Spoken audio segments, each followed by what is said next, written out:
was afraid for a moment that you had forgotten our appointment. Why, you almost scared me to death. And that won't do after all the pains I've taken to scare you. You remember me, don't you? I'm your host on behalf of the makers of Carter's Pills. And you're to be my guest tonight in the mysterious circle of the inner sanctum. Come in, friends, won't you? Thank you. Take that chair by the fire. Good. And you'll become accustomed to the dim lights in a moment. Don't get too comfortable, because we'll have you out of that chair with thrills and chills, shivers and quivers. You're on our side, aren't you? You'd better be. But don't worry. Instead of the arch criminals haunting us, we're going to haunt them. We're going to scare the daylights out of them. Yes. Welcome, then, friends. Welcome to the mysterious circle of the inner sanctum. And listen to as weird and strange a tale as ever was told. The amazing death of Mrs. Putnam.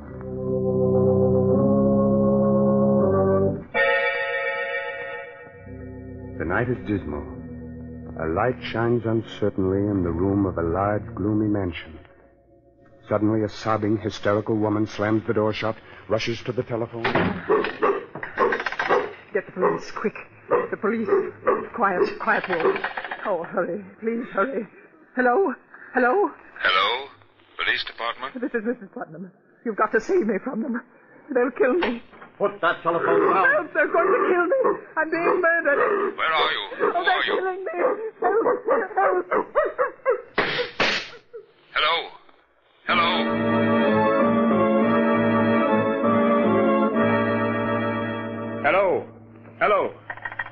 Hello, operator.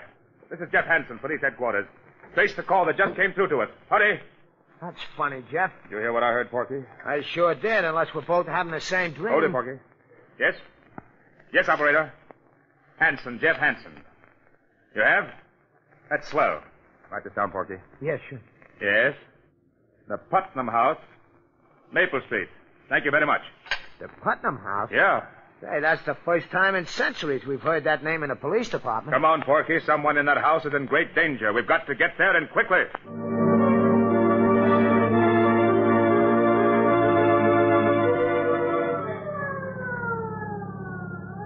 Put your foot all the way down on the gas. Oh, what's all the excitement, Jeff? It's just another murder case or something. We get 'em wholesale. Maybe you're right, Porky. You're too jumpy lately, Jeff. What's the matter with you? Oh, nothing. Just on edge. You ought to get married. Then you'd have so many other troubles you wouldn't have time to think of yourself.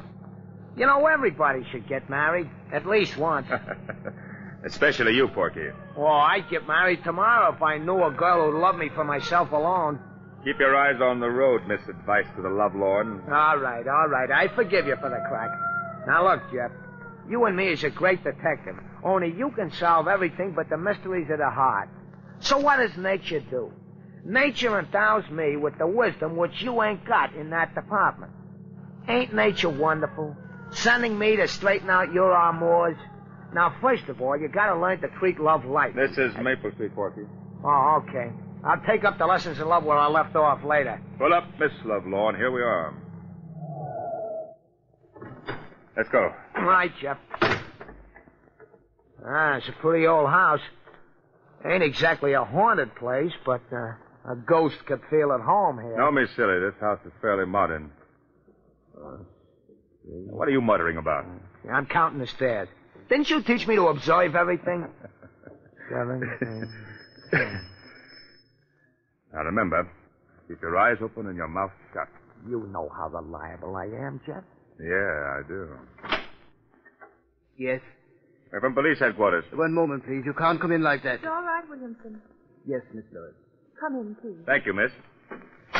My name is Jeff Hansen. This is poor Ed Lamb, better known as Porky. I'm Lois Putnam. How you doing, Miss Putnam? Did you say you were from police headquarters? Yes? That's odd. How did you find out so soon? We had a telephone call. From whom? It was a woman. I believe she said her name was Putnam. What? Oh, no.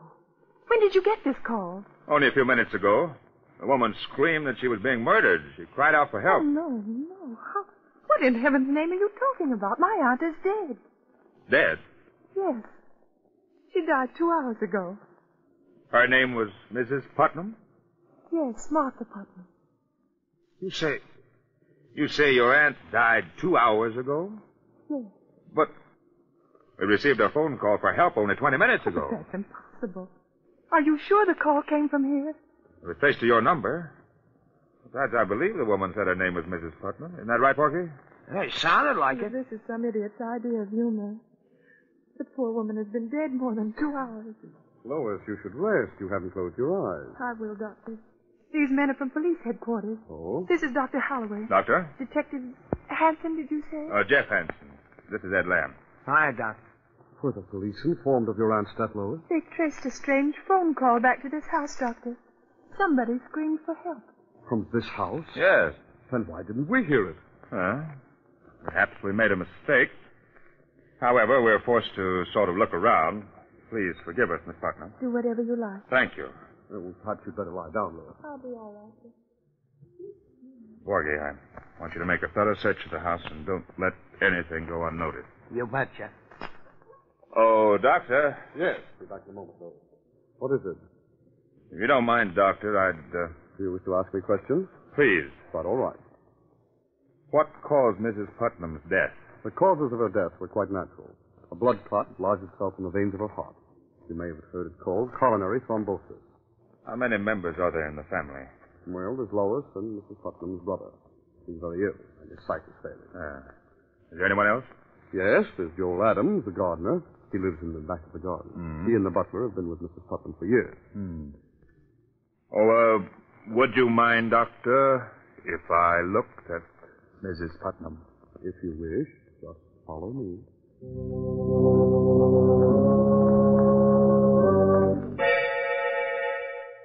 A fascinating mystery, friends? A strange telephone call late at night. A woman screams for help, a dog barks, 2 shots ring out, and then the police dash to the house and find that the woman died of natural causes 2 hours earlier. Riddle me that, my friend. Oh, have no fear, for the day of ghost-like voices from the dead and the day of superstition is past. Or is it? We shall see. We shall see. This way, Mr. Hanson. Thank you. Why do you keep this door locked? Oh, simply to avoid any scenes. They're all so high-strung. Oh. What's the matter with your hand, Doctor? You mean this bandage? Hurt yourself? Well, just clumsiness. While cutting some gauze, I snipped my hand. It bled rather profusely. I'm sorry for all this inconvenience, but in my business, it's wisest to check on everything. I understand. You wish to examine the body more thoroughly? No. No, I don't think so. She looks rather natural for a corpse. There we go. Yes. May I see the butler now? Yes, this couple will bring him in just a few moments.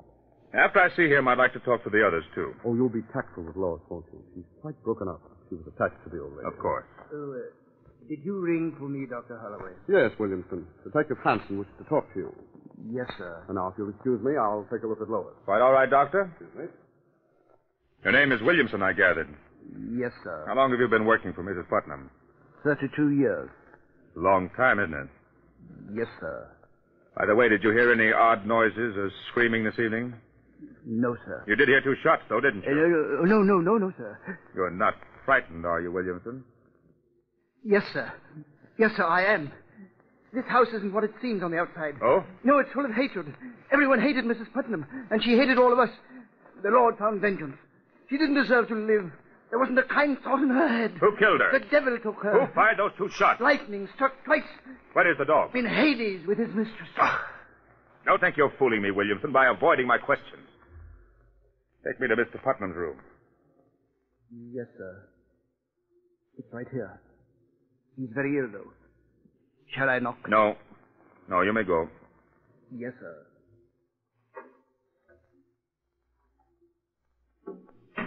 Who is it?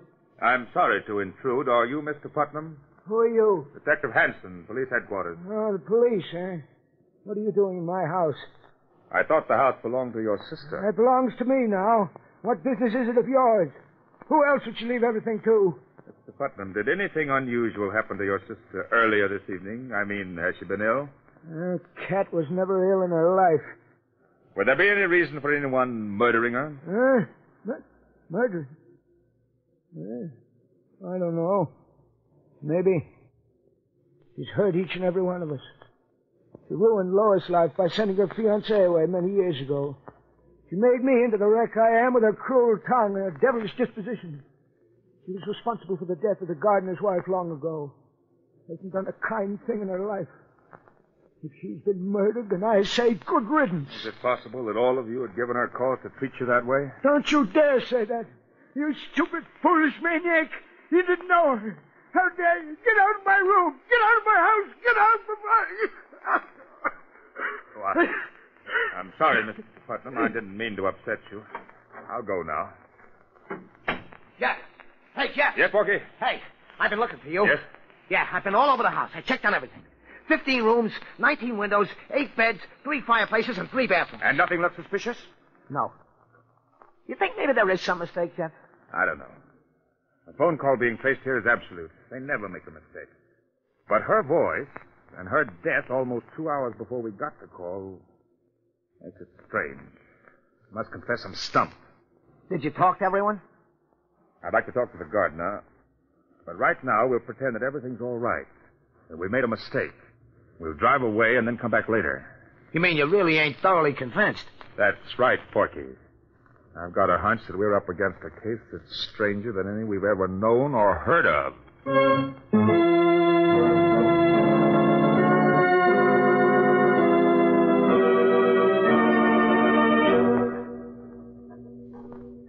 Get in the car, Porky, and don't look back. Right, Jeff. I don't want them to think that we're even slightly suspicious. They may be watching us from the window.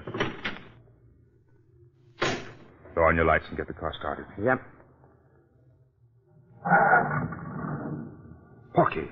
What, Jeff? Don't move. Just look over there. Where? Right straight in the beam of the light. Well, I don't... Oh, you mean? In the garden. That mound of earth. It looks kind of fresh. Right. Holy Mazuma. You think maybe somebody's buried under there? We'll soon find out. Drive the car down a few blocks. We'll come back on foot and very quietly. Jumping catfish, Jeff.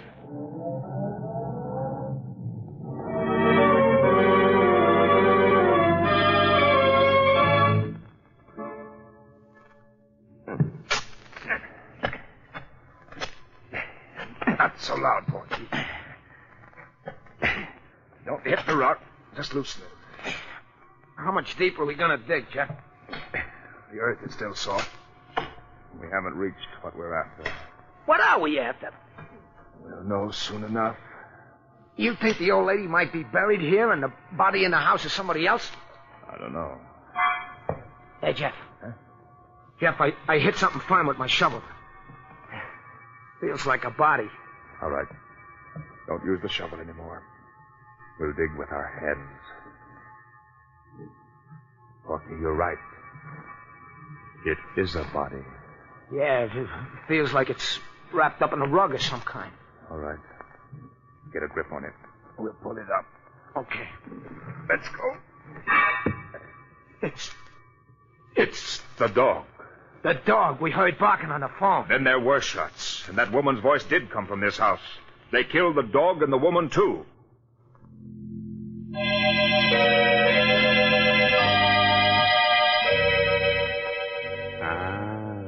Are you completely mystified? Wondering about the strange death of Mrs. Putnam? And what will happen next? Well, there's no need to be frightened. We know how old-fashioned it is to stop like this suddenly and leave you in midair wondering about the outcome of the story. Are you in midair? Good. Good.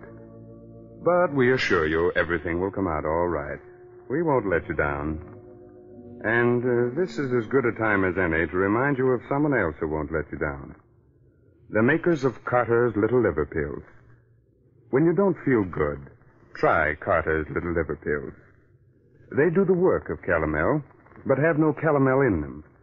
for they are simple pills made of vegetable drugs. They wake up the flow of one of our most vital digestive juices. When this vital juice flows at the rate of 2 pints a day, it helps to digest our food and bring back the glorious feeling that goes with regularity. Then most folks feel like happy days are here again. But be sure you get the genuine Carter's Little Liver Pills.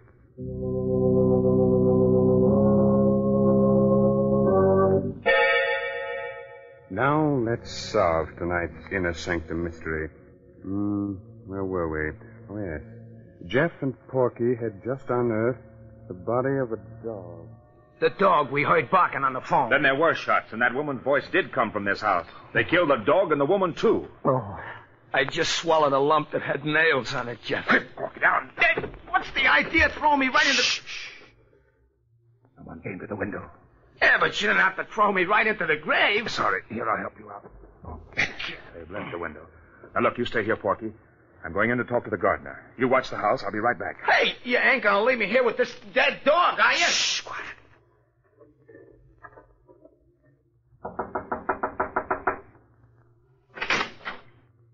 What do you want? I'm from police headquarters. You better let me in. What do you want? I want some information about that dog that was buried in your garden. You're crazy. Who buried it there? There's no dog in my garden. Was there a dog in the house? I don't know. You'd better answer my questions, Mr. Adams, unless you prefer going to jail. I don't know anything. Who killed Mrs. Putnam? Everybody. Everybody hated her. What do you mean by that? Everyone in that house wanted her to die. Her brother cursed her. Williamson might have poisoned her. What about you? Me? I didn't hate her anymore. She promised to leave all her money to me. Oh? Why? Well, it was her only sign of repentance. Why, no other reason? None that might be your business. Did you hear any shots from the house this evening? I was away. Jeff! Jeff! What is it, Porky? Hey, come quick, Jeff. What's happened? I had a brainstorm. Hurry, Jeff, hurry, come on. You'd better not leave your house, Mr. Adams. I'll be here. What's up, Porky? The windows. Huh? While I'm out here watching the house, I casually count everything. The stairs again. I count the colored bricks and the large bricks, and then I count the windows. Count them, Jeff. What are you driving at? Count them. Come on, walk around the house. Count them.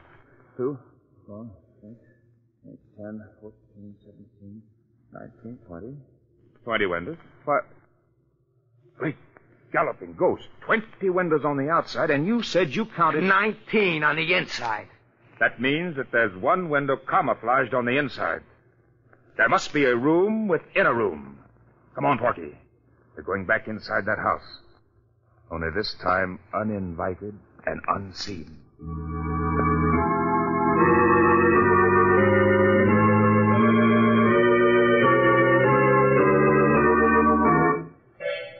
You think maybe the room is up around here, Jeff? Just keep trying, Porky.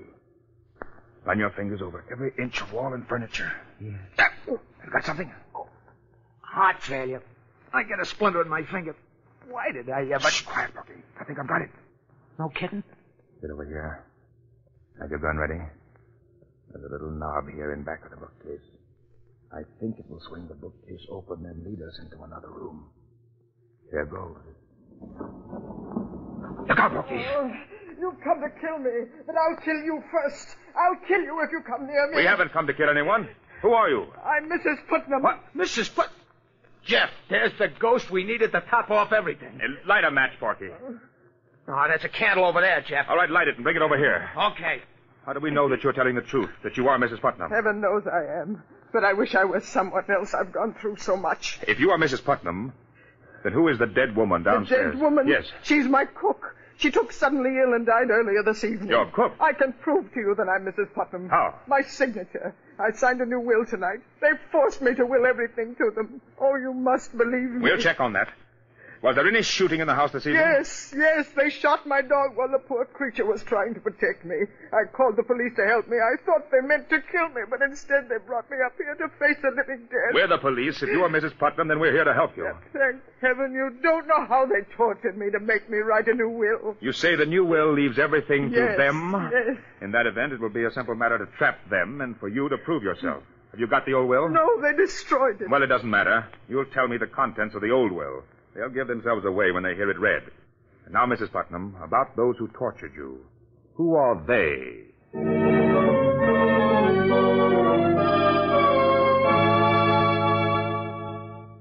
I'm grateful to all of you for not objecting to my presence at the reading of this will. Well, having you here, Detective Hanson, is best for all of us. We're really obliged to you for your kindness. Thank you, Miss Putnam. And now, if all of you don't mind, Dr. Holloway, Mr. Putnam, Williamson, Adams, I'll be brief. Oh, Porky, wheel Mr. Putnam's chair a little closer. Right, Jeff. I had the courts appoint me to see that this will is made valid and legal. Now, this is it. I, Martha Putnam, being of sound mind and body, do hereby bequeath my entire fortune and all my worldly goods to Joel Adams, my gardener. Oh, no, you've made a mistake. Careful, Lois. What did you say, Miss Putnam? That isn't my aunt's last will. Lois. No, I must confess, Miss Putnam, that isn't in your aunt's last will. Then what do you mean by reading that? My aunt left everything to me. Please, Lois. You're right, Lois. I did. In the will you forced me to sign. Mrs. Putnam. Don't move, Doctor. Yes, Lois, I signed a will leaving everything to you, that's true. But only because you and your darling doctor forced me to. Oh, I never dreamed that my own flesh and blood would be that selfish. Just a moment, Mrs. Putnam. The conspiracy to spirit you away and bury the cook in your place was entirely my idea. Don't blame Lois. It was a clever plot, my friends, and it might have worked, but fortunately you made mistakes. By the way, Doctor, does that bandage on your hand cover a nasty bite you got while doing away with the dog? Yes, it does. I confess to everything, Mr. Hanson, but Mrs. Putnam is as much to blame as anyone. Everyone who ever lived in this house hated her. With all the money you had, Mrs. Putnam, you never did one decent thing in your whole life. You distrusted everybody and hurt everybody. And so we plotted to get you out of the way. Fate was kind enough to provide us with your cook as the means. With your money, we could have gotten something out of life. You'll get life now, all right, without her money.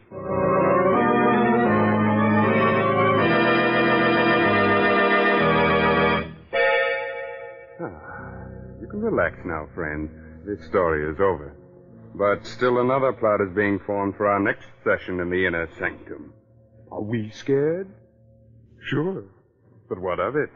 Isn't the villain a great deal more frightened than we?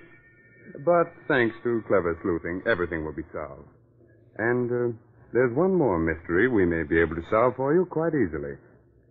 When you don't feel good, when you're low and irritable and the whole world looks black and uninviting, try Carter's Little Liver Pill. Don't give in to that depressed feeling that bogs you down. Go to your nearest drugstore right now and ask for genuine Carter's Little Liver Pills. Regular size, 25 cents.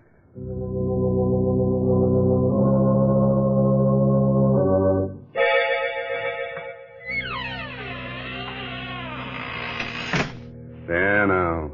We've closed the door to the inner sanctum for another week. Time to go. But spread the news to all arch criminals that we shall ride again in their pursuit next week. This is no laughing matter for them, my friends, so take your tongue out of your cheek. That's better. Remember, we'll expect you next week at this same time in the mysterious circle of the inner sanctum. Oh, by the way, you like good mystery stories, so be sure to read this month's Inner Sanctum mystery, The Case of the Solid Key, by Anthony Boucher. Good night. Are you feeling the chills creeping up your spine? Stay tuned for more spine-tingling tales. But if you dare to experience real-life thrills, click on the link in the description. Prepare to be whisked away on a heart-pounding journey through the bustling streets of Rio de Janeiro's favelas. Experience the sights and sounds firsthand as an American driver navigates and narrates the vibrant chaos. Don't just listen to the scares, live them. Click the link below for an adrenaline rush like no other. But beware, what you see may haunt you forever. We'll rest. There, look. There's nothing on the other side of it. We've made it. We're at the top. But we can't be there. The dad of the Dolan left. He didn't say anything about a rock peak. He said the top was a plateau, a snowfield where the glacier started. Come over here. Look. There's the snowfield down there. You mean... He never really reached the top. It's a double peak, and he never even saw this first. We're the first to climb Latino. What if that's true? If he lied about it? Sam, something just occurred to you. Testy, look. Yeah. He could be Dorland. His body was never found, and with his face gone, no one would recognize him. He got the job here at the weather station and has been living here to protect his secret. And he killed my father. And we can get him up here and Sam, what are we going to do about him? Our first job is going to be to get down.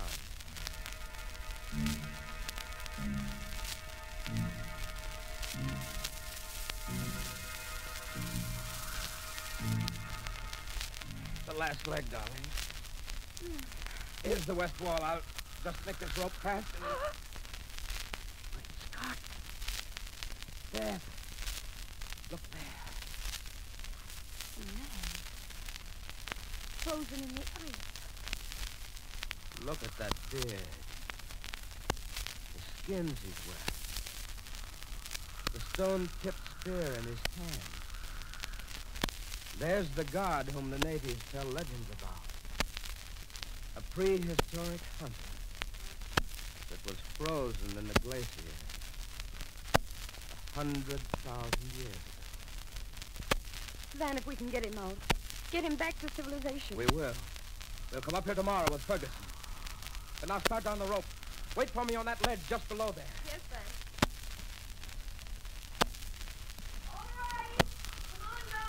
Coming. Stand clear. Van, this isn't a ledge. It's the mouth of a cave. And back there, look. Metal cylinders. Liquid air. So that's how Scotty died. I don't understand you. Your father brought them up here to freeze and preserve anything he might find in the glacier. Like that hunter. When Scotty climbed up here yesterday, Dorland sprayed the stuff on him. He was dead, frozen solid before he hit the ground. Van. Let's get out of here fast. Go on, down the road. Yes, Van, but you come too. It'll hold us both. All right, come on. Easy. The rope's swaying badly. It seems to be slipping. You're not slipping. I'm untying it. Van is Kestinook. He's up on top of the cliff. Dorland! Dorland, don't stop! Oh, you know who I am, eh? Then you probably guessed the rest. That I lied. That I didn't go to the top. That I killed Blair and Scotty to keep them from discovering it. Just as I'm going to kill you. Dorland, for heaven's sake! It's my mountain. Mine. While I live, the world will go on thinking that I was the only one that ever climbed it. At this last one knot, and you'll die. Plunge down, face What's out, that? face. An avalanche. It's shouting like that started it. It's going up. Out. It's coming down the snowfield. Hold tight and pray that it clears us.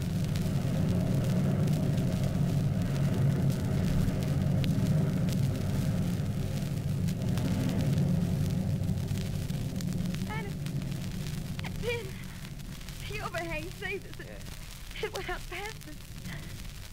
Van, what happened to Dorland? Swept him over the edge. He's down there under 1,000,000 tons of ice. But there on that ledge. Look. Stone-tipped spear. The one the hunter frozen in the glacier had in his hand. The avalanche must have carried him down, too. The Chinos has finally come down from the mountain. He had to wait there, frozen in the ice, for 100,000 years. But he finally got his quarry, Dorland.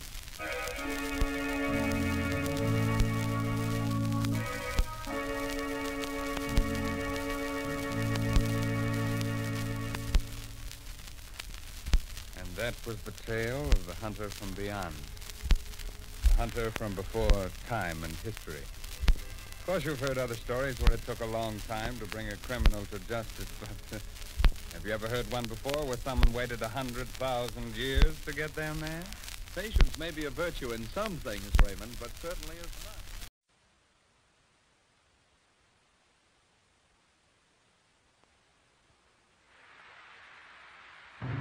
Good evening, friends of the Sanctum. This is Raymond, your host. We have an expert on murder here tonight. He has a rather strange idea. Something about everybody being a potential murderer. Perhaps he's right. Perhaps one of us here, right in this room, is capable of committing a murder. Take a good look at your neighbor. Maybe he's the one. Or, maybe it's you.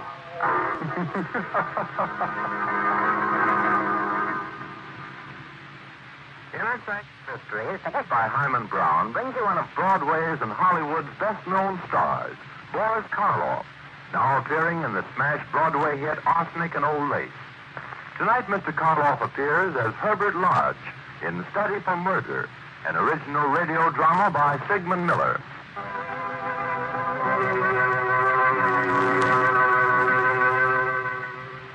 In one of the cells of the death house stands a man, holding tightly onto the bars, a dazed expression on his young face. His alive and precious minutes move swiftly away. The curtain of death draws closer. It is only a few hours before his execution. Suddenly in the stillness there are footsteps. For a moment the dazed expression on Edward's face changes to fright. Hello, Sam. Hello. My name's Herbert Lodge. Are you from the governor? No, Sam. I'm just a psychologist. Oh. My work is to try to keep other people from doing the thing that you did. You can help me by answering a few questions. That's not going to do me any good. No, but you can at least help other people from making the same mistake. I've got to get out of here. I want to live. I don't want to die. You were never convicted of a crime before, were you, Sam? No. No, I never even got a traffic ticket. I never harmed anyone in my life until that terrible night. You believe me, don't you? Why, of course I do. Please, Mr. Lodge. Please, you said you're a psychologist. Can't you do something for me? Can't you say I'm insane or something? No, Sam, I can't. You're not insane. But I never meant to kill her. My hands went for her throat as if they weren't my hands. It's so hard to believe. Me, who never even had a fist fight. Very interesting. You didn't even hate your wife, did you, Sam? No. No, I didn't hate her. She used to get on my nerves. We used to fight a lot about money. But I never hated her. She was spending more money than I earned. She got you angry. She ridiculed your small earnings. That's right. How did you know? And she did that every time you had an argument about money. Yes. I couldn't stand it anymore. I know she didn't really mean it, telling me that I didn't work hard enough, but when she told me that last time, I don't know, my hands went for her throat. You didn't feel any kind of pity for her? I don't want to talk anymore, please. Please leave me alone. I can't stand it. This one question is very important. You saw her dead on the floor. What were your reactions? For a minute, I was glad. Then suddenly I realized what I'd done and I got scared. I tried to revive her, tried to bring her back to life. You talked to her, didn't you? I don't remember much after that. You feel full of remorse now, don't you? No, I don't. I hate you. I hate everybody. Get out! Get out before I kill you, too! I'm a murderer, do you hear? I can kill anybody! All right, Sam. Thanks very much. We're going to have trouble taking him to the chair. Doesn't make any difference, Warden. It'll all be over in 2 hours.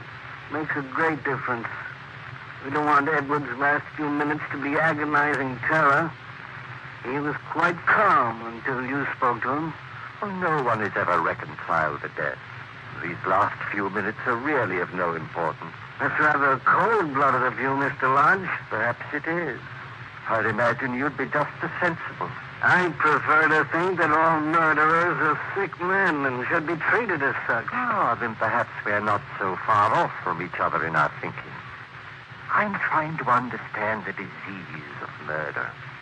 A disease that all of us have, every one of us.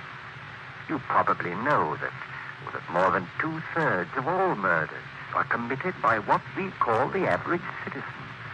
The most harmless, law-abiding man is capable of murder under certain circumstances. I'd like to observe the execution. Well, I'm afraid I can't let you do that. Why not? I don't understand your taking a dislike to me. Certainly I can do no harm. Well, you can do no good, but satisfy a morbid curiosity. I really believe you'd enjoy watching a man being put to death. I don't like you, Mr. Lodge. You ought to take a good look at poor Edwards and say to yourself, there, but for God go I. Good night, sir.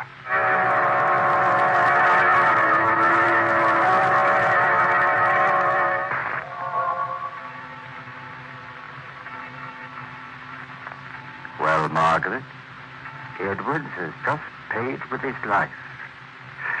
I managed to get a lot of valuable information out of him before he went to pieces. Herbert, maybe you ought to take a rest. Stop working on your book for a while. A vacation would do you good. Well, you're not worried about me, are you, Margaret? But no good can come of it at the rate you're going.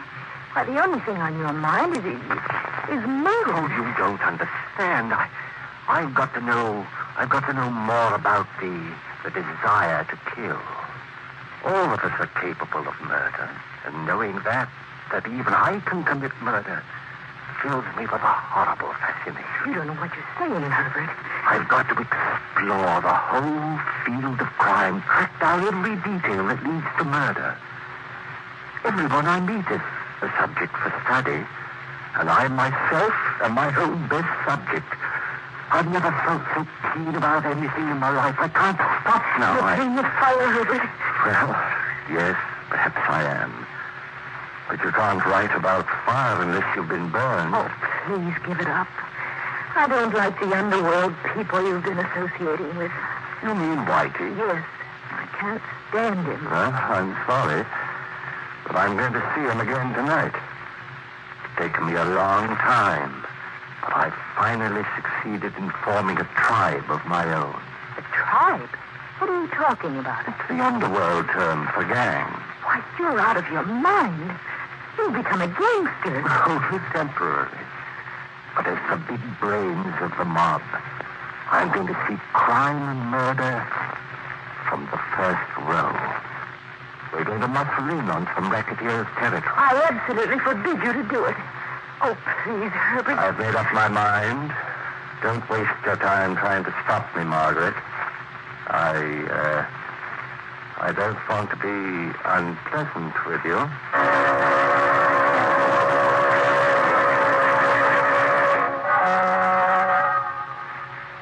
So, Whitey, we're going to cut in on Cannonball Jerry's racket.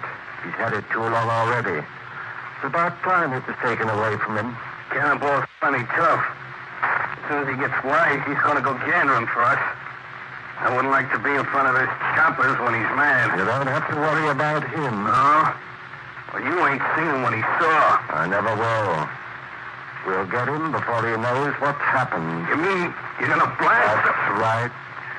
You sure took on a tall order. Who's going to do it for you? You are, Whitey. Oh, yeah? How you going to get him here? That's very easy.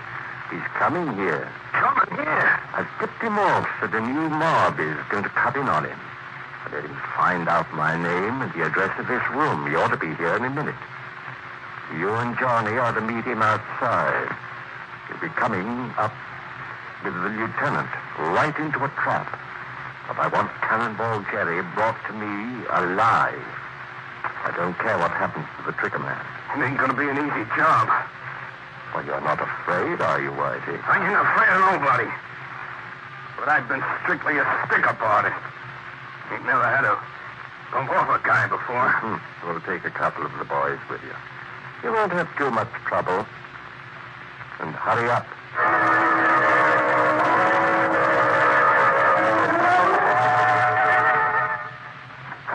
All right, cannibal, inside. What goes on here? What's your game? The boss wants to see you get in. Oh, you must be the terrible Cannonball Jerry.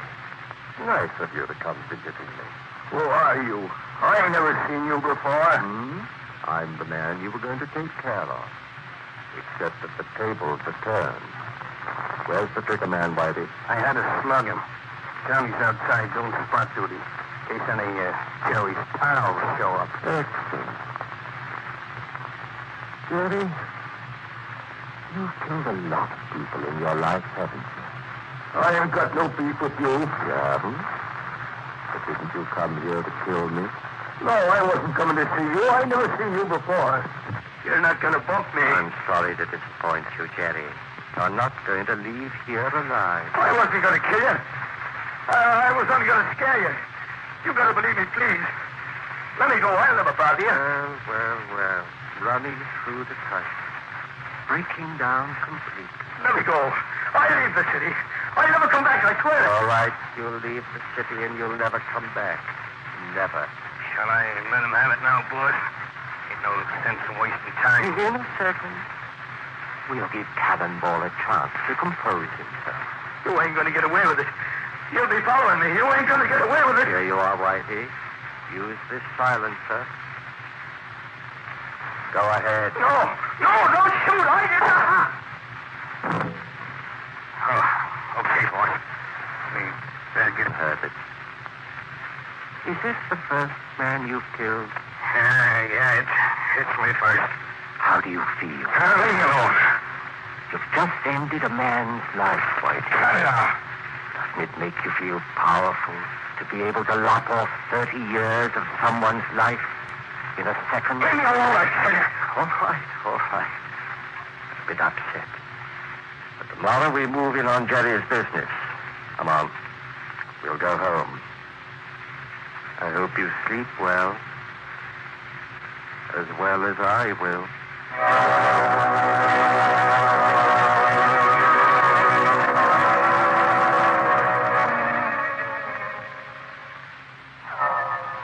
It's a few hours later now.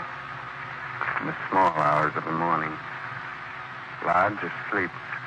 Tosses in his bed as he hears a familiar voice. Hello, Mr. Lodge. Huh? Who's there? It's me, Sam. Sam? Sam Edwards? How did you get here? You're dead. Yes, I'm dead. But I came back. I thought maybe you wanted to ask me a few more questions. You came back?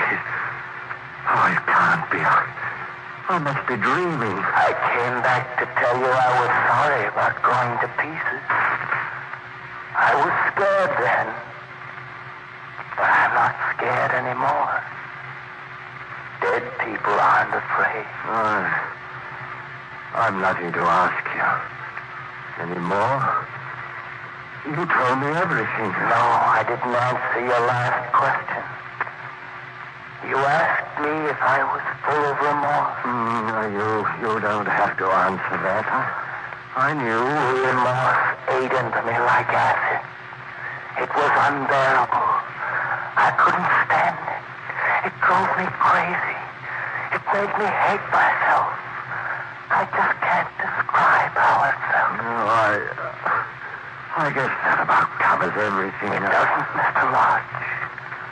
I was going to tell you about my last few minutes alive. I don't want to hear anymore. You know, Mr. Lodge, I was thinking, if you want to find out how it feels to kill someone, the best way is to do it yourself. Do it myself? I'm no murderer. I wasn't a murderer either until the first time. I'm a weak man, but you're a strong one. You'd enjoy it. Your conscience won't bother. No. I'll never kill anybody. You never can tell. Murder. It's an experience you've never had. It's really so easy. Quiet. You won't have to ask questions. You'll know all about it yourself. You've got to do it with your own hands to know. Try it. Try it with your own hands. Herbert, wake up. Herbert. Wake up, Herbert. What's in my heart? Where am I? I'm dreaming. I'm having a nightmare. I'll say you were. You kept talking in your sleep. What? What did I say? You kept repeating, I'm no murderer. I'll never kill anybody. What? I've never talked in the sleep before. It's been a vivid dream. Herbert, you've got to stop this horrible research of yours. You can't go on. You'll either get a nervous breakdown or actually kill someone. Oh, please, Herbert, I'm This frightened. is none of your affair, Margaret. I've told you before not to interfere. This is my affair. I'm not going to stand by and watch you get yourself deeper and deeper in this rotten business. Oh, you make me tired. Yeah, we're doing swell. I'm waiting for Johnny. We got a few more customers to visit. Well, never mind about Johnny. I'll go with you. I'd like to see some of our clients. Okay, suit yourself, boy.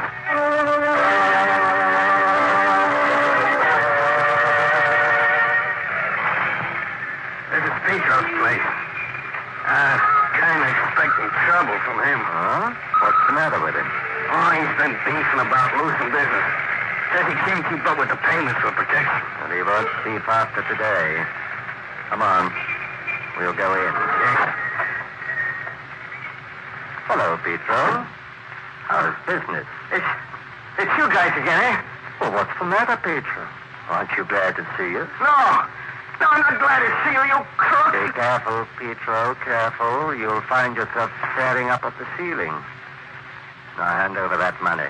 I didn't do no business today. Hey, you guys are going to make me go out of business. I can't pay no more. Now, Mr. Petro, surely your life is a little more valuable than the payment. Behave yourself. Hand over the money. Hey, all I got is $11. I'll teach you a lesson you won't forget.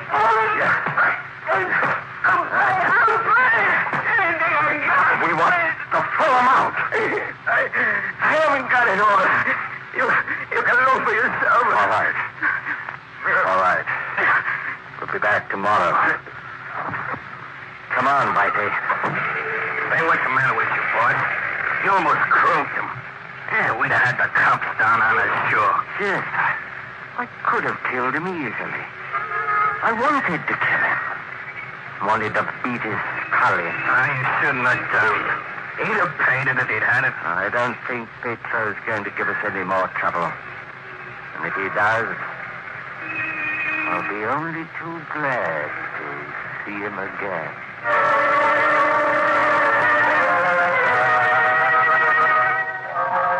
Herbert, what's happened to you? Nothing's happened to me. You look as though you've been in a fight. I told you it's nothing. Now stop bothering me.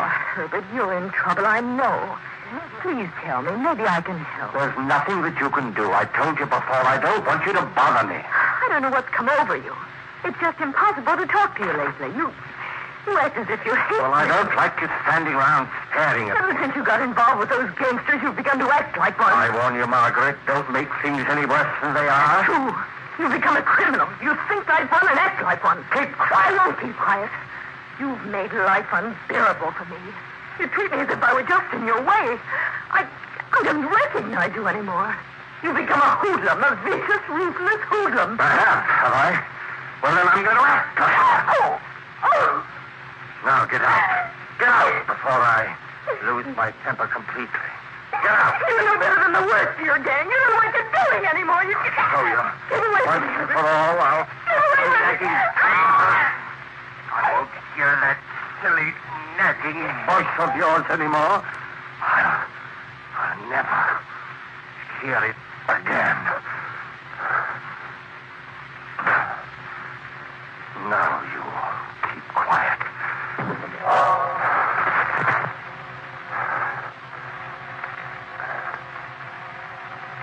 Margaret.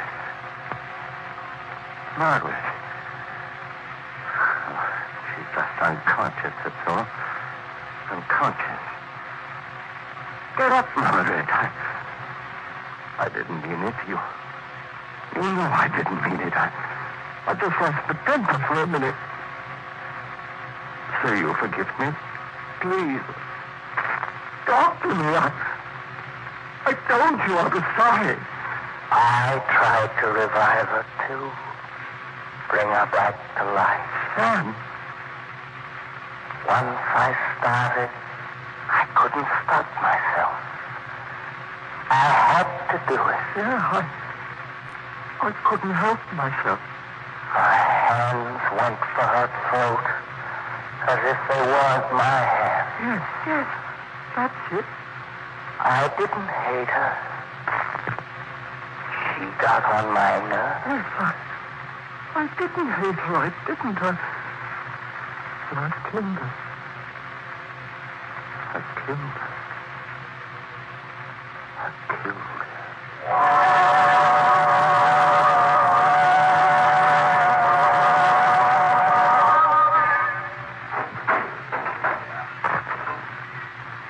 Any news, Fort?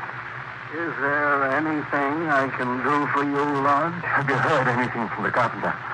No, I haven't. I'm really going to die? In 2 hours? I'm going to be strapped into the chair? I'm sorry, Lodge. There's nothing I can do. Just like an ordinary, common murderer. You've never learned from poor Edwards. I never meant to do it. Very few murders are committed in cold blood. So you never liked me, did you?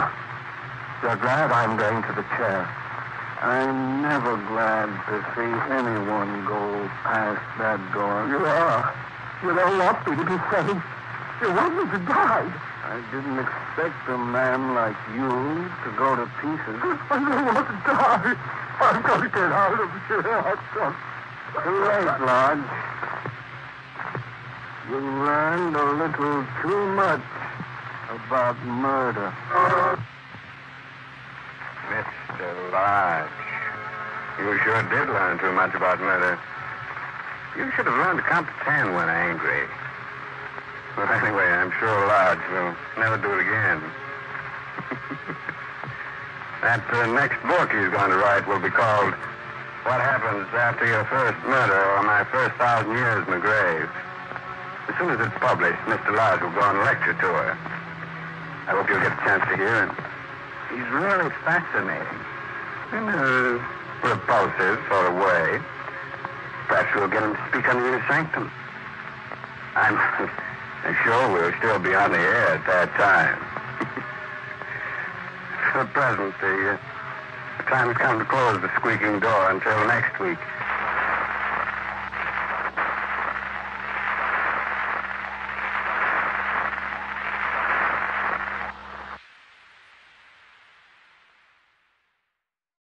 Are you feeling the chills creeping up your spine? Stay tuned for more spine-tingling tales.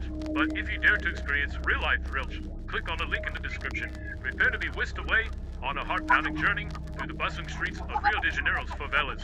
Experience the sights and sounds firsthand as an American driver navigates and narrates the vibrant chaos. Don't just listen to the scares, live them. Click the link below for an adrenaline rush like no other. But beware, what you see may haunt you forever. Lily, world-famous concert pianist, lies in his bed, talking.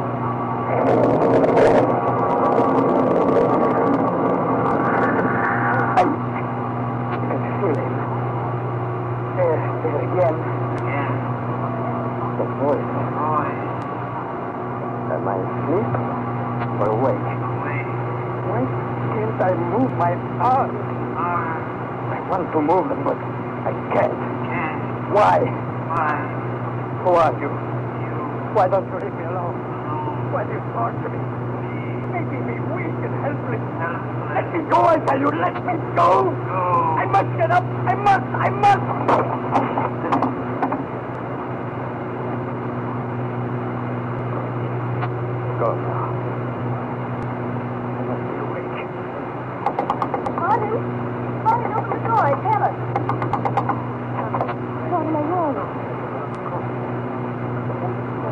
I'm all right, I tell you. Fine. You knocked over your mic. Sorry. Cracked off the face. That's why I cried out. Marvin, you haven't been the same ever since we came to your calculation. Why don't you tell me what's wrong? Please, Helen. Go back to your room, please. Don't worry about it. But Marvin... Please do as I ask you. Helen, try to understand. I don't want to be here. That isn't true. But you don't want to tell me what's troubling. There's nothing troubling me. My nerves are on edge. Good night, Helen. Good night. I wanted to tell her, but how could I? How could I tell anyone about this thing that haunts me when I sleep? This being that's ruining my talent as a musician, whose voice I can hear when I sleep. This invisible being that is possessing me, urging me to destroy instead of create, urging me to kill.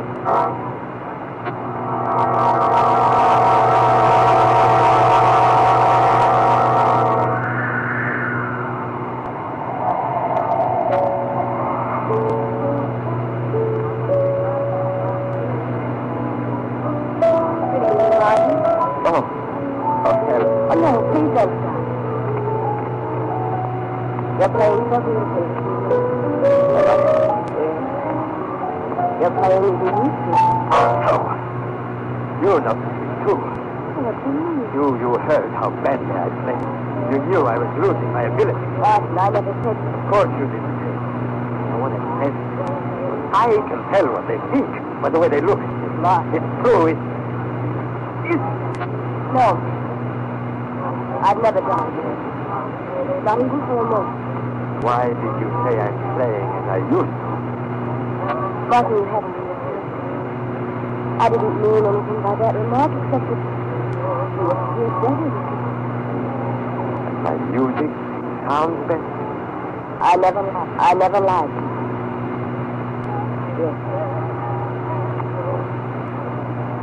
He hasn't come here for 2 nights. What do you mean?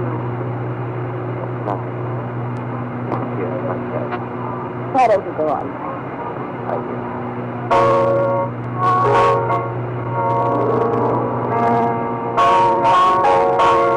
You hear that, Helen? That's the way Greece meant his music to be played. Yes. And listen to this.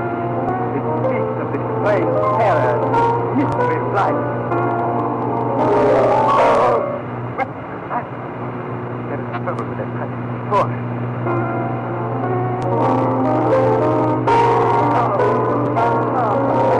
No, I can't play it.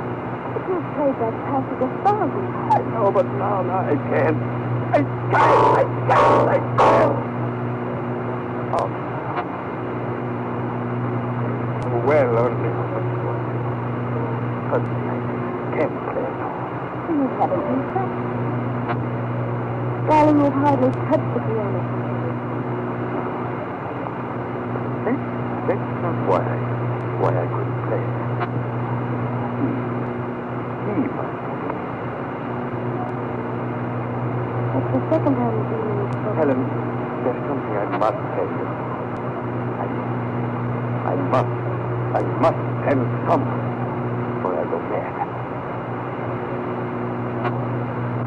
Perhaps I am mad. Sometimes I am. No. You remember the cable I sent you from Rio de Janeiro? You said because you didn't go. I gave one of the worst performances of my entire career. It was late that same night that the first note.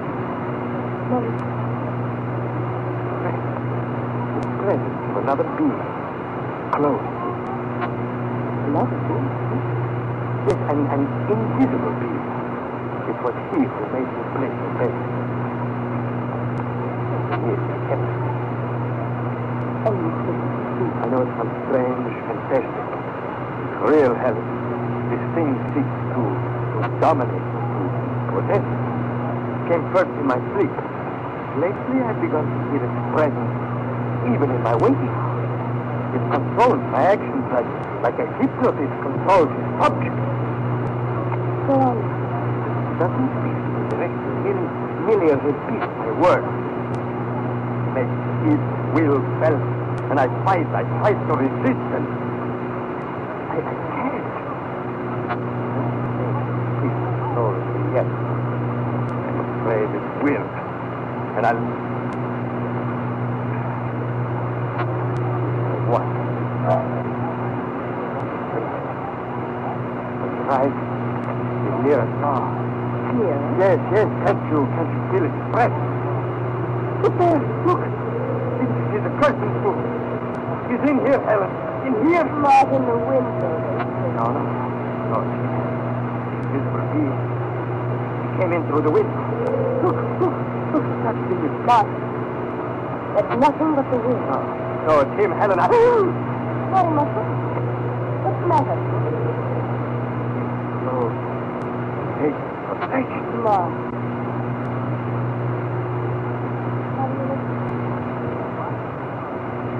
Why don't you answer me?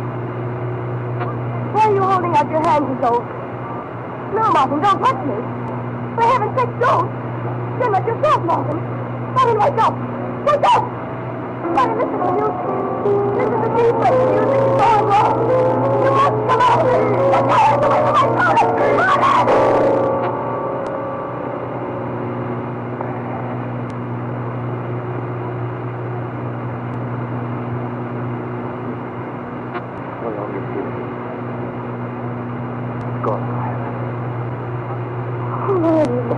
Don't throw away from me, Helen. I won't come.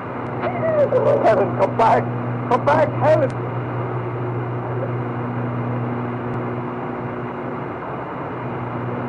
Even that invisible being urged me to fear my own. Is there such a thing? Or am I blind? Could it be? Reality. Yes, I will make the test tonight.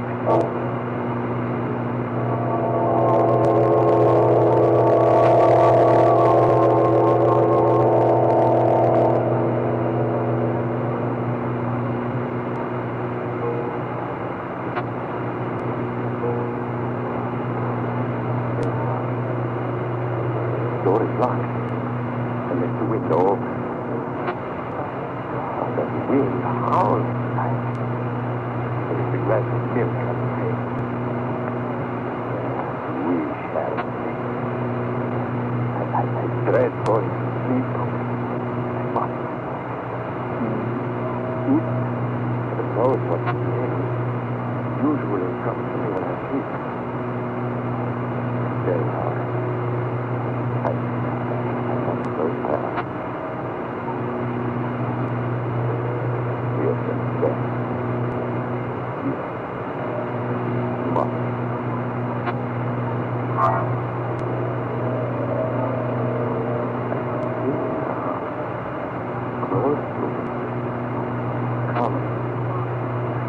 Come again. And you hear me? Why do you echo my words? Why do you torment me? Why don't you ever let me sleep? Or am I sleeping now? Am I dreaming? Wake up, I must open my eyes. I must.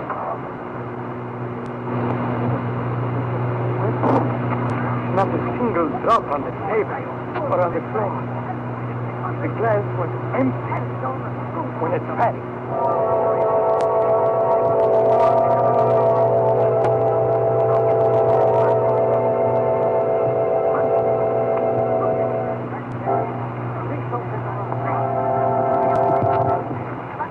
Our inner sanctum mystery will continue in just a moment.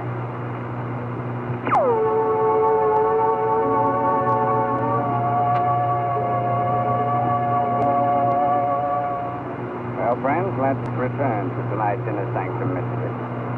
Let's see, where were we? Oh, yes. Martin Corelli obsessed with the thought that an invisible being is torturing him. experiment and discovers evidence to strengthen his strange belief. We find him in his room, wandering over the evidence he has just set. No doubt about it now. I must find a way to destroy this thing. I must kill it before... You're here. Oh, you came back again. I never heard your voice before while I was awake. Who are you? Tell me your name. What is your name? Horla. Oh, then you do understand what I speak to. Yes. Why have you never spoken to me before? I did not choose. What do you want with me? I thought you knew. Oh, I imagined all sorts of things, but I never knew. What do you want with me? I will come to you when you sleep. When you are helpless. After each visit, you will be more and more under my power. Until finally you will become my complete slave. Do it as I will. Your slave? Yes. Where are you now? Sitting here.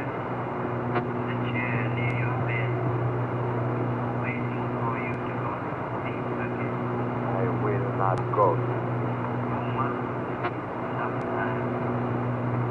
That is the great weakness of your race of humans. I will sit here and wait. I'll remain awake until you leave. I'll never go to sleep again as long as I live. We shall see. I have great patience. What are you doing? Going to light a cigarette? Put that match down. Oh? What? Put it down, I tell you.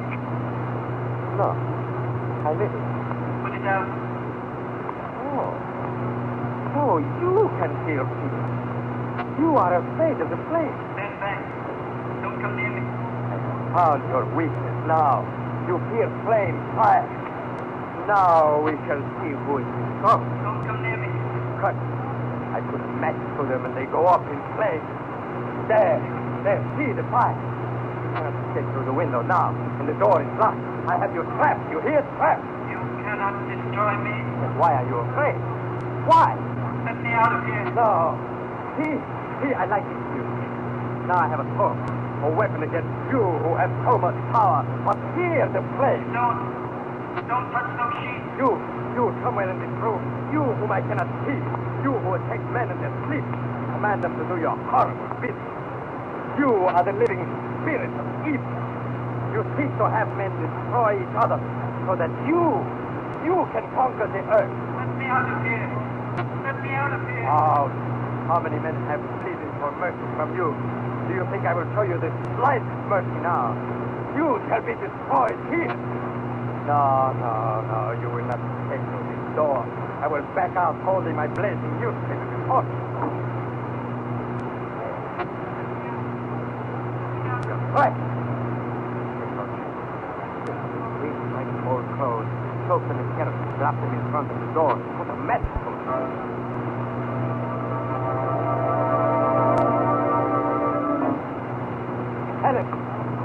Helen, open the door.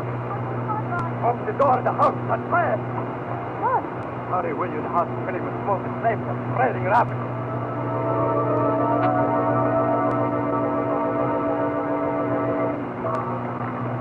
Let's bring God.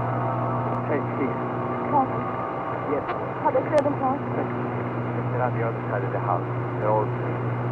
Where did they come in? In my room.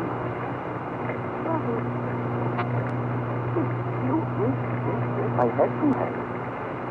What? Yes. He was in there. The invisible being. The Horla. What? Oh, now Helen, try to understand. Helen, come back here. Helen.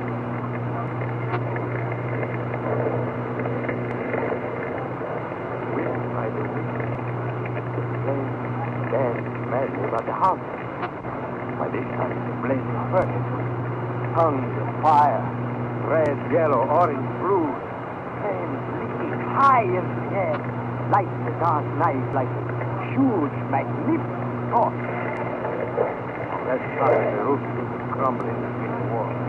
A fountain flame roared on the ground. Suddenly the whole started to hit the top. In a moment it comes crash to the ground.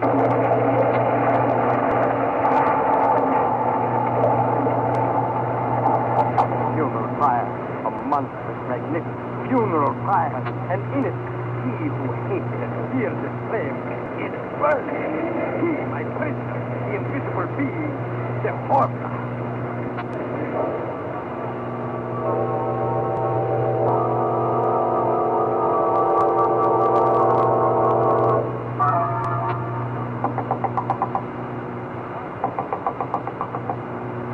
Wait. Who's there? Open the door.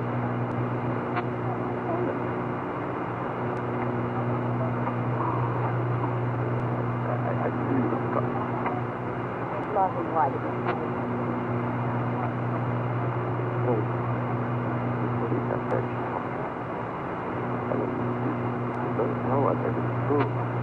Hiding in alleyways, chased like a bad dog. Ready to attend. Doesn't leave.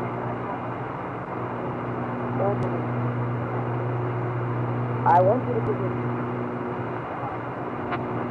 That's the only way you can. You know the papers, then. You know what will happen. I friend you. Darling, you will. When you see medical attention. Medical attention? Then you believe me. You think I'm insane, don't you? Don't you? Believe me, I will not. I didn't suspect. Where did you come with me? Yes, there was a time when I thought I was. But now I am certain I am not. It's a week, a full 7 days since our house burned down.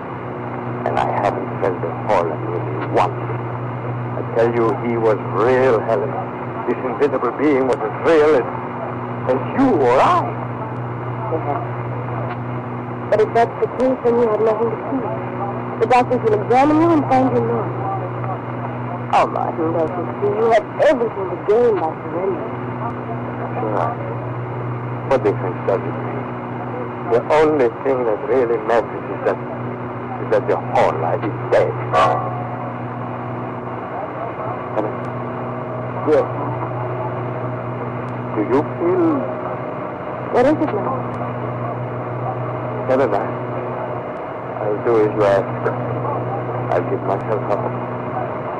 Will you go down to the lobby and wait for me? I'll only be a moment. All right.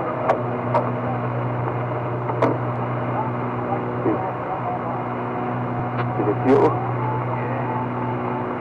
And you are not dead? No. It was all in vain. All in vain. You cannot destroy me.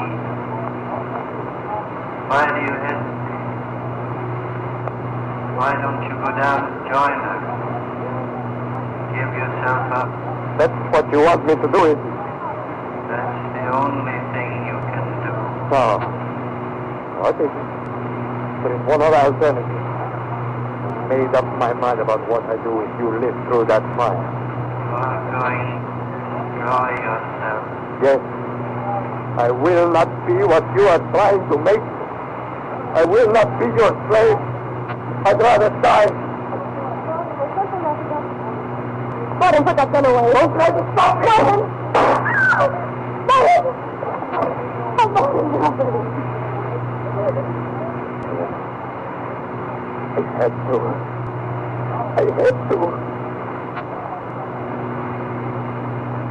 Exactly what I want you to do. The Horla.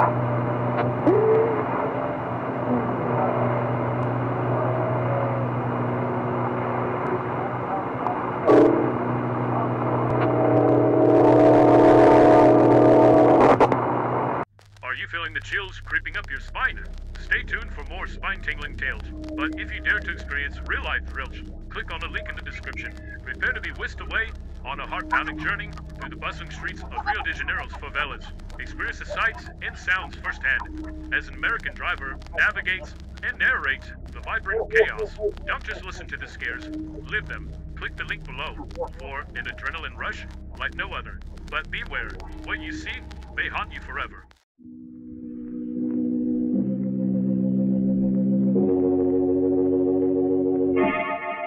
Palmolive Brushless and Palmolive Lather Shaving Cream present Inner Sanctum Mysteries, starring Mary Astor.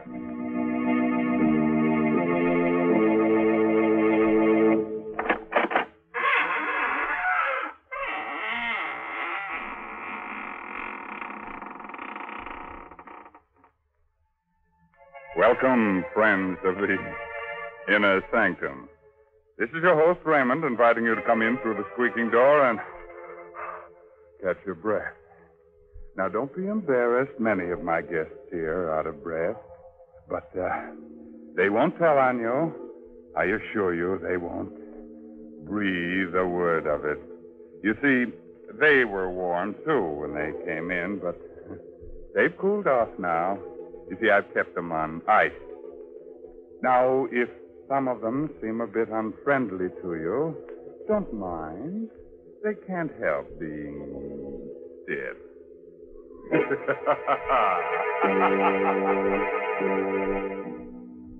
Tonight's Inner Sanctum story, The Silent Hands, is an original radio drama by Robert Sloan and Robert Tallman and stars Mary Astor in the role of Nina Kohler. Miss Astor is soon to appear in one of Metro-Goldwyn-Mayer's 20-year anniversary pictures, Meet Me in St. Louis. Tonight's Inner Sanctum drama is directed by Hyman Brown. Men, Inner Sanctum Mysteries ask you to shave with Palmolive Brushless or Palmolive Lather Shaving Cream. Either Palmolive Brushless or Palmolive Lather Shaving Cream gives you a clean, comfortable shave every time, free from razor burn, or mail the carton top to us, and we'll refund your money.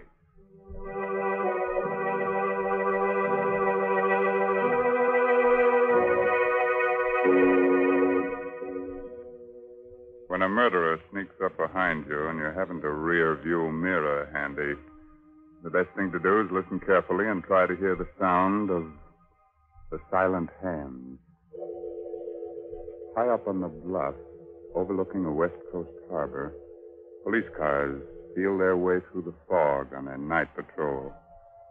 They're on the lookout for a mysterious woman in white who has already strangled 3 men and pushed their bodies over the cliff. Attention all police cars. Attention all police cars. Woman in white evening dress reported walking with middle-aged man in Overlook Park. Investigate right away. Investigate right away.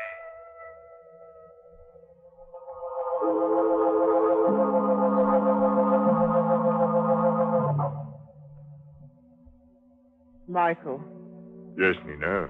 It's getting chilly. Oh? Finish your cigarette, will you? Let's go in. Of course, Nina. Here, take my coat in the meantime. Put it over your shoulders. Thank you. What? Trembling? What's the matter? Nothing, just nerve, that's all.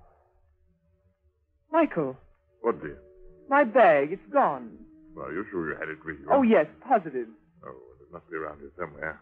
Go on ahead, Nina. I'll find it for you. No, Oh, all right. But be careful of the cliff. Now, don't you worry, dear. Go on ahead. I'll catch up with you in a moment. Don't be long, Michael. Don't be long. I won't. Always losing a bag. I'm always finding it for her. There it is. Is it? Oh! Let go of me. Let go of my neck. Throat. No. Cliff. Don't push me over.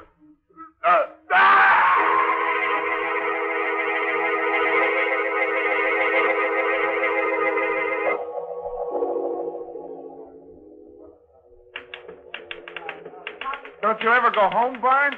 Not when there's a story to get out. Uh-huh. I'll be finished in a minute, McGraw, and then we can leave. Okay. Oh. Hello, Barnes speaking. Mr. Barnes, Yeah? you You want a good story for your paper. Get into a cab and drive to Overlook Park right away. The fourth victim of the woman in white has been found. What? Tell me that again, please. I didn't catch the address. Quick, McGraw. Get on another phone and trace this call. I'll stall as long as I can. Okay. Did you say that was Overlook Park, madam? Hello? Hello? Never mind, McGraw. She rang off. Well, who was it? Some dame trying to give me a tip on a murder. She said the woman in white had taken care of another victim. The woman in white? Yeah. We'd better get over to Overlook Park right away. There may be a story. Well, wait a minute, Barnes. What's the matter? You scared? Well, sure I am. You don't know who that was. It might be a trap. Come on. Look, don't be a fool, Barnes. You might be the next victim. You gotta call a cop. And tip off every other newspaper in town? Come on, McGraw. Every second counts.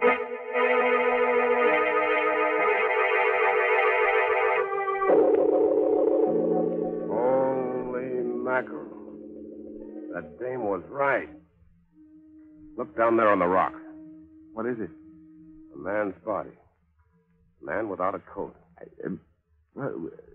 We better get the police. Yeah, we'll phone the story in and then we'll... Hey, wait a minute. Look at this. Barnes, don't touch anything. I won't. Just want to see if... Yeah. The same, all right. What's the same? This metal ring on the ground. And a piece of silk next to it. That's what they found before in every one of these murders. What do you suppose it means? I don't know. The cops say it's like an East Indian trick. Practiced by highway thieves. A precious stone or coins left on the road. When a traveler stoops over to pick it up, wham! A silk noose is slipped over the neck, and in a few seconds, it's all over. Barnes. Yeah? Somebody watching us. What? Over there, behind that hedge. Something moving. Something white. You got a gun? No. Neither have I. Come on, we better not fool around. Which way do we go? Back to the car? No. The house beyond those trees. Maybe we can get to a phone. Okay, let's run for it. Right.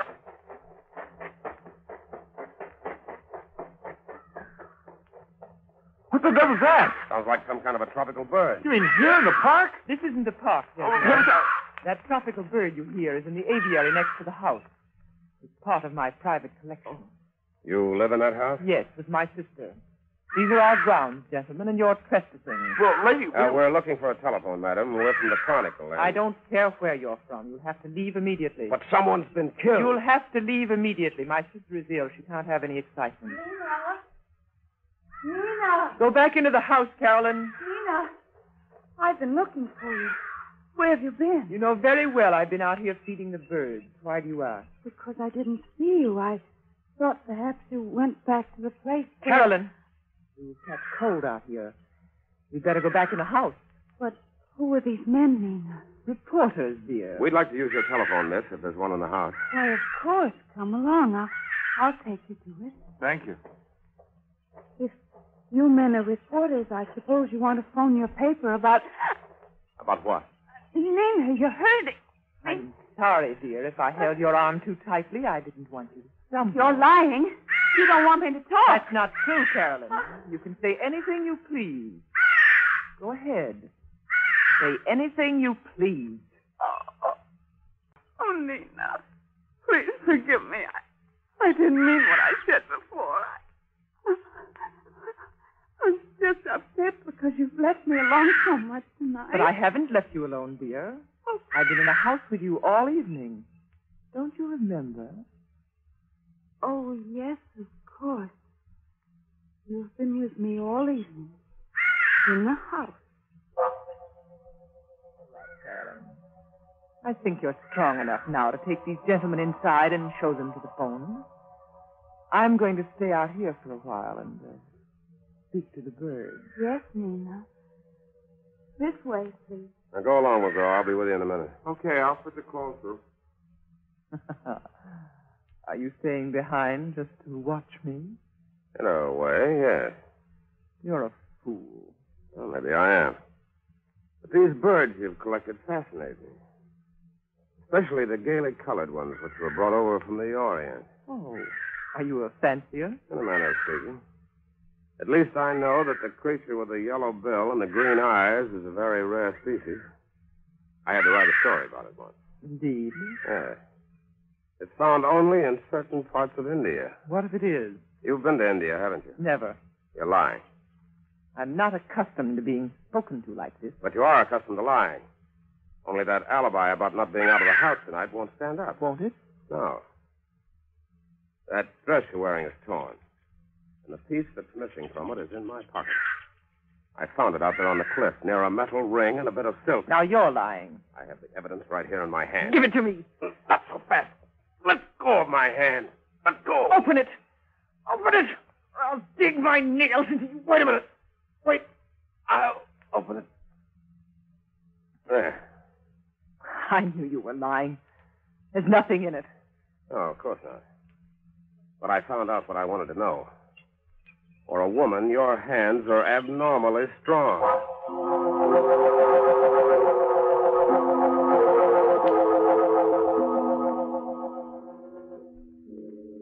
So now it's your turn to watch me and follow me around, huh, Mr. McGraw? Oh, not necessarily. Your friend must think I intend to run off before the police arrive. But he's wrong. I have nothing to fear from the police. Of course not. Don't stand there and grin at me. I'm cold and miserable. If you had any manners, you'd take off your coat and offer it to me before I freeze to death. You can have my coat. Here, thank you.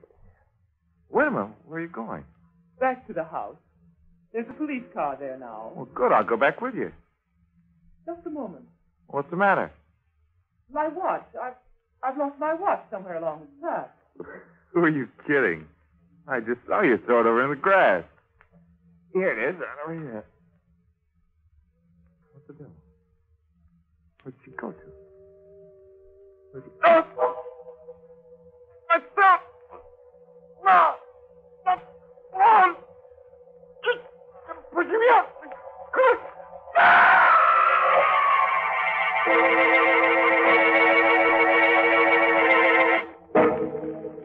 Oh, sorry to see McGraw go like that.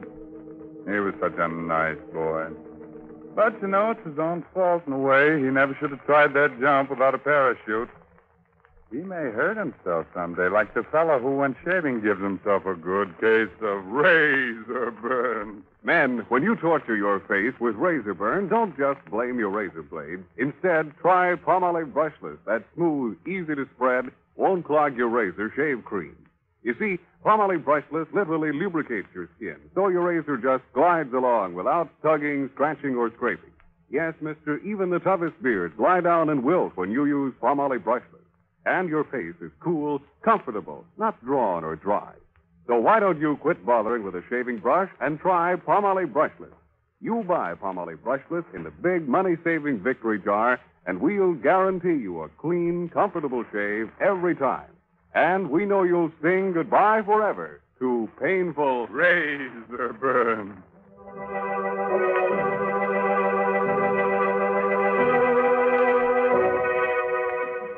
Let's get back to Nina and that beautiful Indian rope trick. After that double-header killing, Nina was picked up by the police and put in jail on suspicion of murder. But the case against her was still pretty slim, and when Barnes went down to his cell to get her story for his paper. You seem very confident for a woman who has so little time left to live. You're meddling, Mr. Barnes. Something that doesn't concern you. No, it does concern me. McGraw was a good friend of mine. I'm warning you not to interfere, Mr. Barnes. You'll regret it if you do. You'll regret it more. I have everything to gain and nothing to lose. Nothing but your life. Yeah, what about yours? They'll never convict me. Don't be so sure. I'm innocent. They can't even keep me here another 24 hours. So your lawyers are going to spring you, huh? I have influential friends, Mr. Barnes. And when I'm free, I want to be left alone. You understand? You don't frighten me, Miss Kohler. I'll get the goods on you if it's the last thing I ever do. If you try, it will be the last thing you ever do.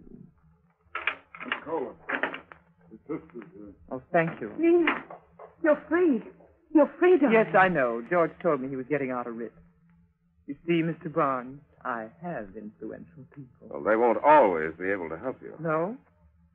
Come along, Carolyn. I have so much to tell you. Yes, dear. Mr. Barnes, you've got to help me. What? It's a matter of life and death. Come to the house tonight at 10 o'clock.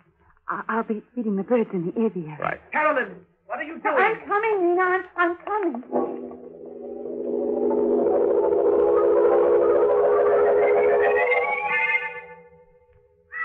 Miss Kohler.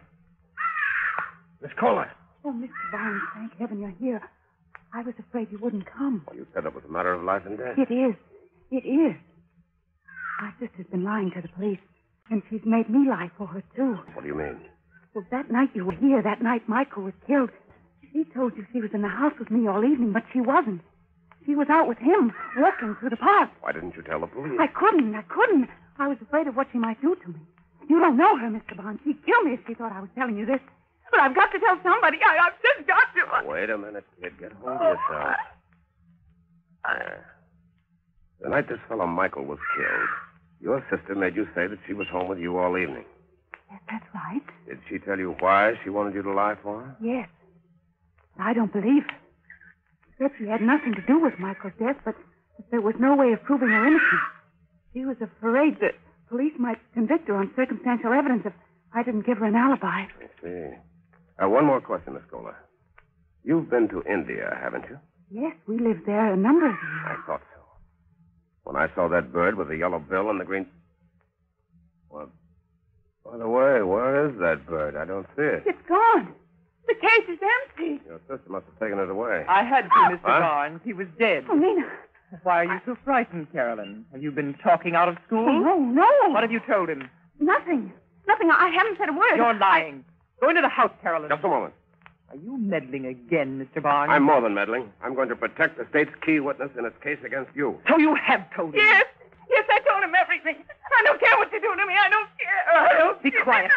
Be quiet, I say. How long do you think you can keep this up, Miss Kohler? Aren't 5 cold-blooded murders enough for you? You're a fool, Barnes. Phone the police, Carolyn. Hurry. I'll keep her here until they arrive. Carolyn, don't you dare. Phone the police, I tell you. She'll kill you if you don't. Yes, I'll call them. Carolyn, come back here. The dig's just about up, Miss Kohler. You think you're clever, don't you? Not especially. But I know who committed those murders. You don't. You're wrong, Mr. Barnes. I can prove that you're wrong. You're wasting your breath. But I'm innocent, I tell you. And I can prove it if you give me half a chance. What chance did you give McGraw? I wasn't anywhere near McGraw when he was killed. And Michael was my best friend. Yeah, tell that to the cops. Give me a break, Mr. Barnes. I'll admit I was with Michael that night he was killed, but I didn't do it. I couldn't have done it. You couldn't have done it. No. I'll show you why if you let me go back to the place where it happened. What do you think I am? I think you're a gentleman, Mr. Barnes. And I know you want to find out who murdered your friend. But you never will find out if they convict me. You'll never find the real murderer. Won't you believe me? Won't you give me this one last chance? I don't know. Please, let me prove that you're wrong. Okay. Where do you want to go? Back to the edge of the cliff.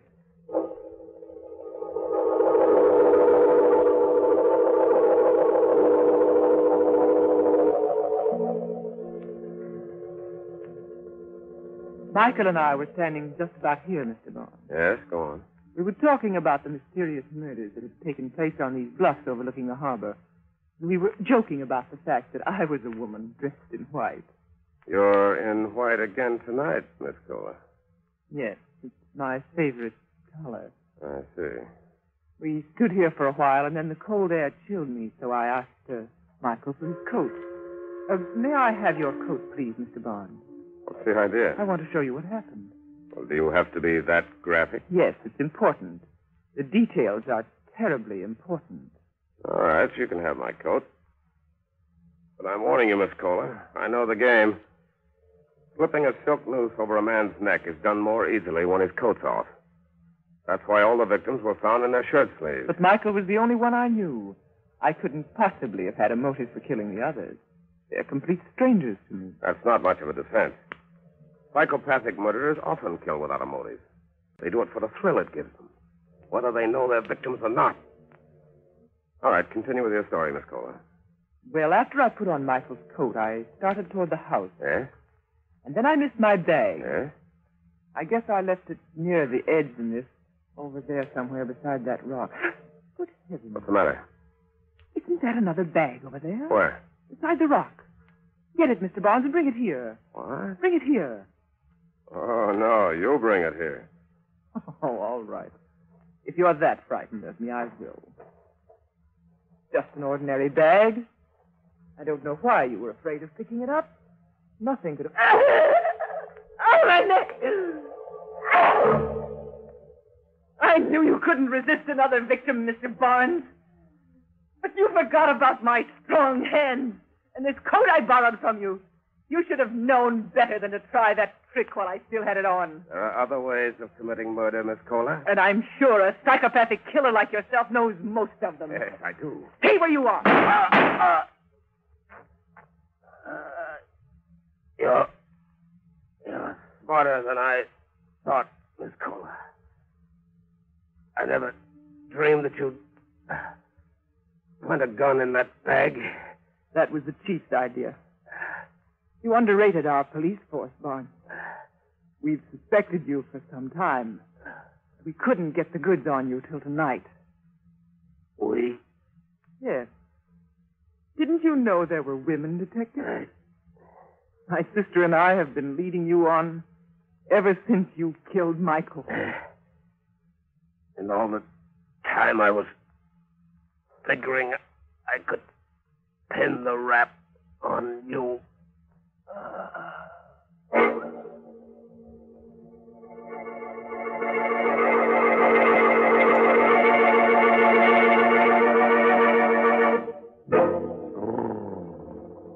That Barnes boy gave me the willies. And that, of course, leads to the gimmies. Well, look here. Here's Laptop with the wanties. I want lots of lather. I want lots of lather. Okay, you men who use a brush when you shave, you want lots of lather. And you'll get lots of lather simply by using Palmolive Lather Shaving Cream. For an honest whisker wilter, millions of men prefer it. In fact, more men use Palmolive than any other lather shaving cream. Here's why. First, Palmolive Lather Shaving Cream gives lots and lots of lather. He-Man lather with millions of moist bubbles to blitz your beard. Second, Palmolive Lather lubricates your razor, speeds your shave, and leaves your skin smooth, cool, comfortable. So, if you're a lather and brush user and want to avoid razor burn, get Palmolive Lather for a smooth, easy shave that you'll whistle your way through. Get Palmolive Lather Shaving Cream, knowing it's going to leave your skin smooth, your face clean and comfortable, or your money back.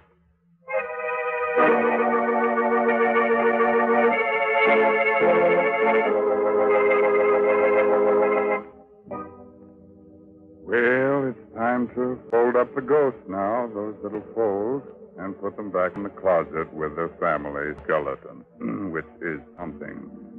But remember, the next time you're out in the park on a foggy night, keep your shirt on. And keep your coat on, too. Although silent hands are liable to give you a pain in the neck. By the way, this month's Inner Sanctum mystery is Said the Spider to the Fly by Richard Shattuck. Well, if there's no more business to scare up, I guess I'll turn on the darkness. Thanks. So, until next week, when Palmolive Brushless and Palmolive Leather Shaving Creams bring you another Inner Sanctum mystery. Good night. Pleasant dreams.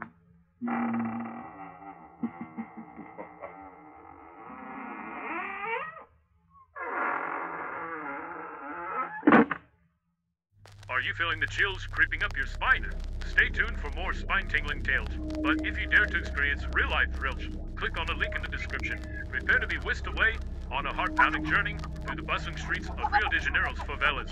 Experience the sights and sounds firsthand as an American driver navigates and narrates the vibrant chaos. Don't just listen to the scares, live them. Click the link below for an adrenaline rush like no other. But beware, what you see may haunt you forever.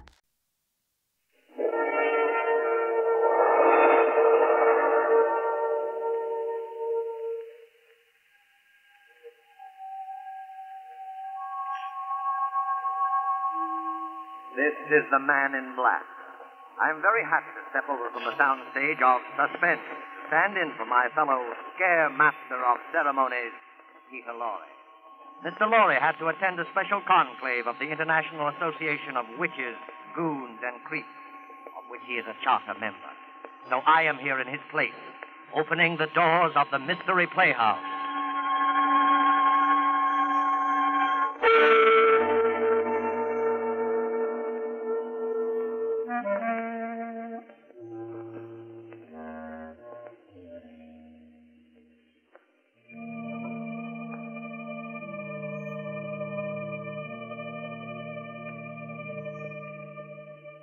Tonight, the Mystery Playhouse has been fortunate enough to secure the services of that light-hearted raconteur of murder, horror, and the supernatural, the laughing boy of the inner sanctum, Raymond.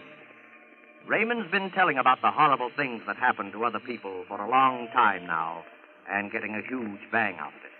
But tonight the tables are turned, and he finds himself on the receiving end, which seems like poetic justice indeed. I think it might prove interesting to find out how Raymond's much vaunted sense of humor survived the acid test. So follow me to the home of the squeaking door, little house of 1,000 horrors, the inner sanctum.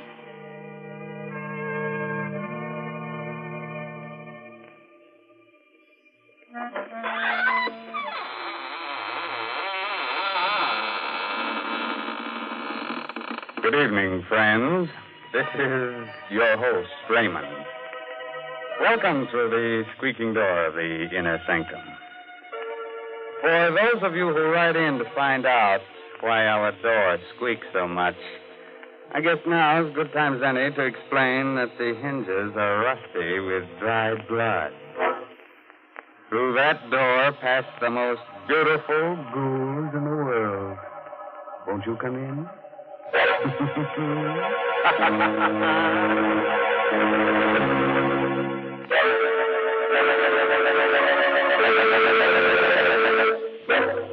Well, friends, are you ready? Good. Now remember, if you must scream, do it with your mouth closed, so you won't annoy the rest of your family.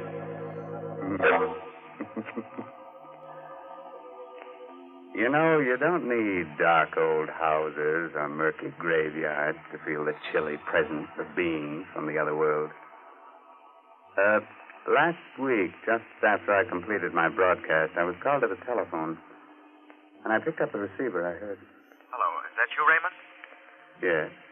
Are you going to be at home tonight? Yes, why do you ask? Because I'm going to drop by. Something I want to ask you about.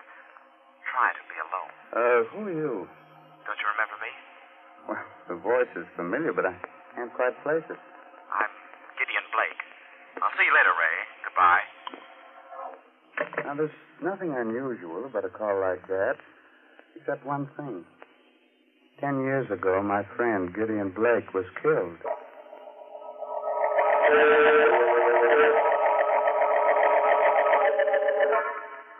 I was sure that call was some joke. I remember laughing about it as I sat down in my living room with sandwich and glass of milk. But later that night, I must have dozed off. I remember being awakened by the tower clock chiming. It was midnight. Somewhere a cat howled against the moaning wind that had sprung up. Strange chills and a shudder through my body. Front door must have blown open. I went to see. Standing there was Gideon Blake.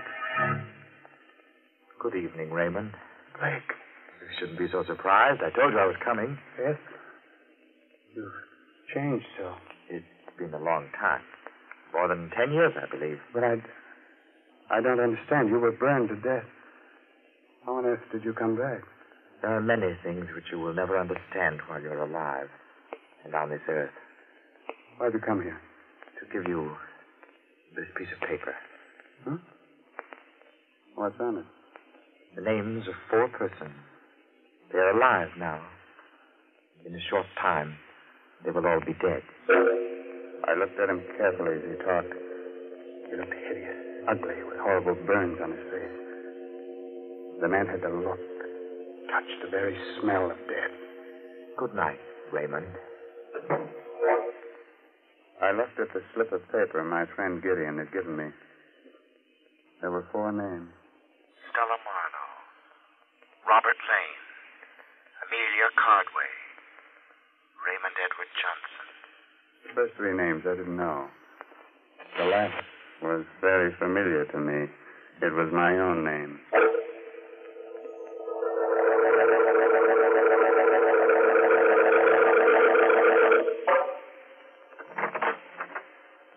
Oh, hello, Raymond. Sit down. Thanks, Inspector Dora. Cigar? No, thanks. What about that piece of paper I gave you? How'd you get it? I told you. Look, I'm a cop, Raymond. When I believe a story like that one, you can call the little men in the white coats. Oh. No, I'm sorry I bothered you, Inspector. Let's forget it. I can't forget it. Why? Because Blake wrote that note. Are you sure? We checked the handwriting. It's his. So are the fingerprints we found on it. How do you figure it? I don't yet. I am waiting for you I to told tell you me. everything. Hey, wait a minute. Maybe Blake's really alive. He got burned to death 10 years ago. Are you sure? Positive. We checked every angle of his death at that time because we thought he might have been murdered.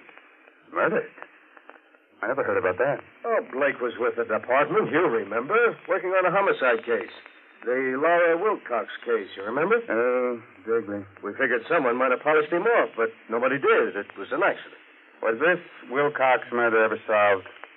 Well, no. Maybe those names I gave you had something to do with the Wilcox case. Why don't you check them? I did. None of your names figure.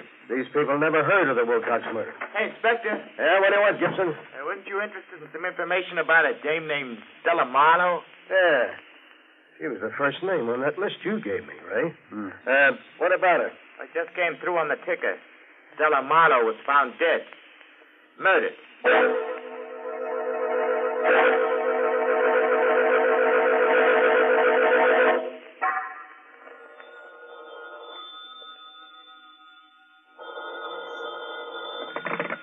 Hello? That you, Ray? Mm-hmm. This is Inspector Doyle. We're trying to get you all day. Oh, I just got in. I've been down to the police library studying the file on the Wilcox case. All right, forget about that. Now listen, I want you to lock your door and all the windows. I'm sending down a red-headed cop to guard you. What? Don't let any dark-haired guy into your house, even if he's your own best friend. What's this all about? We're dealing with a homicidal maniac. The body of Stella Marlowe was dismembered. Remember? Tell my man to call me at headquarters when he arrives. Goodbye. Goodbye.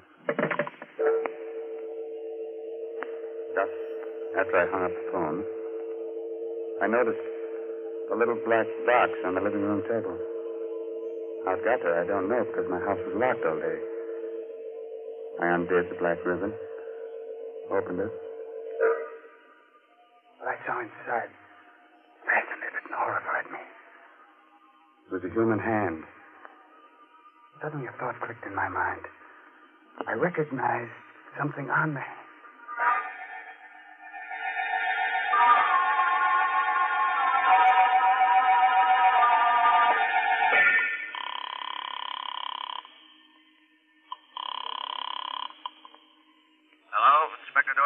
Inspector, this is Ray Johnson. Yeah, what is it? Did you ever find out what happened to Stella Wilcox? Huh? She's the stepdaughter of the murdered Laura Wilcox. Why do you want to know? Well, she was suspected of the murder for a time. Listen, will you drop that angle? Will you just answer 1 or 2 questions? Did the killer dismember the whole body in the Stella Marlowe murder? Just the hands. Fine. Did she have on a large diamond ring, the 3rd finger on the left hand? Yes. Her friends say she wore it all the time, but how do you... I've got it here. Someone sent me a hand with a ring on it. What? And get this, there's a name engraved inside the ring. The name is Laura Wilcox. What? There's a scar on the thumb. There was a scar on the left thumb of Stella Wilcox's print in your file. I took a fingerprint. The prints on the hand and the fingerprints of Stella Wilcox are identical. Are you sure? Yes. Stella Marlowe and Stella Wilcox are the same person. Did you find anything else there?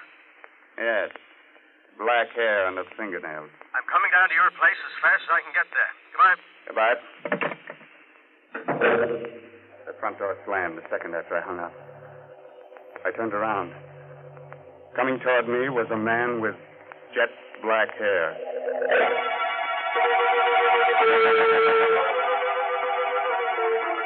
You know, I can face sudden, horrible death when it happens to other people, but when it happened to me, Well, the man with the jet black hair looked quietly at me and said, I'm Robert Lane. You're Raymond Edward Johnson, I believe? Yes. Inspector Doyle spoke to me about you. May I sit down? What do you make of all this? I don't know what to make of it. You heard what happened to Stella Marlowe? Yes. Did you know that's not her real name? Yes, she was the stepdaughter of Laura Wilcox, but how do you know? I think I know more about this than you imagine. Is your name really Robert Lane? Why? There was a chauffeur in the Wilcox home, a man named Lowry. I wonder... There's no harm in telling you now. Yeah, I'm that chauffeur. And Amelia Cardway? She was Mrs. Wilcox's maid. No, Johnson, the murder of Stella didn't come exactly as a surprise to me. Why? She poisoned her stepmother with the help of the maid, Amelia Cardway. But why am I involved in all this? Let's not fool each other. Somehow you discovered that Stella murdered her stepmother. But after 10 years, you can't dig up any evidence, and you know it. So you invent this wild story about Gideon Blake. Just the right sort of psychological scare to frighten the two women into making a move that'll give them away. Very clever. Just a moment. What color is the hair of Amelia Cardway? Blonde. Pretty shade of blonde, in fact. Very attractive girl 10 years ago. Oh, what's in the box? I advise you not to look. I rarely follow the advice of other people. Oh. Where'd you get this? Someone left it here this evening. That ring. Old Lady Wilcox gave that to Stella on her 18th birthday. That's the hand of Stella. I understand why you asked about the hair, Johnson. The hair under the fingernails is black, just like mine. Mm-hmm. I wouldn't be surprised if an analysis showed that it was mine. And you killed it. The point is that I don't intend to give up my life to amuse you and your little crime hobby. What do you mean? You're going to learn about crime, Raymond, through a direct personal experience. I'm going to kill you. Let go of me.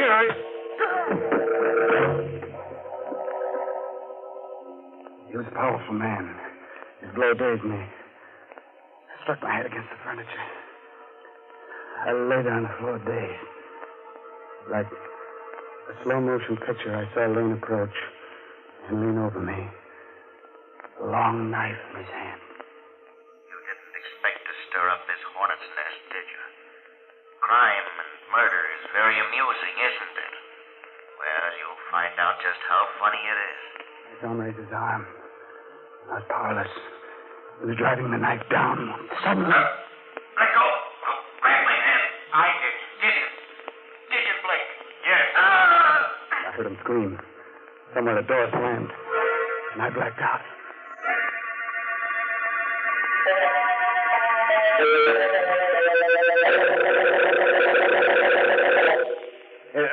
Here, get up, right? There you are. You're okay now. Come on, get up. Inspector Doyle. Hey, what happened here? We found you on the floor, out like a light. It was Lane, the Wilcox chauffeur. He tried to kill me. Lane? Lane's dead. There's the body. Huh?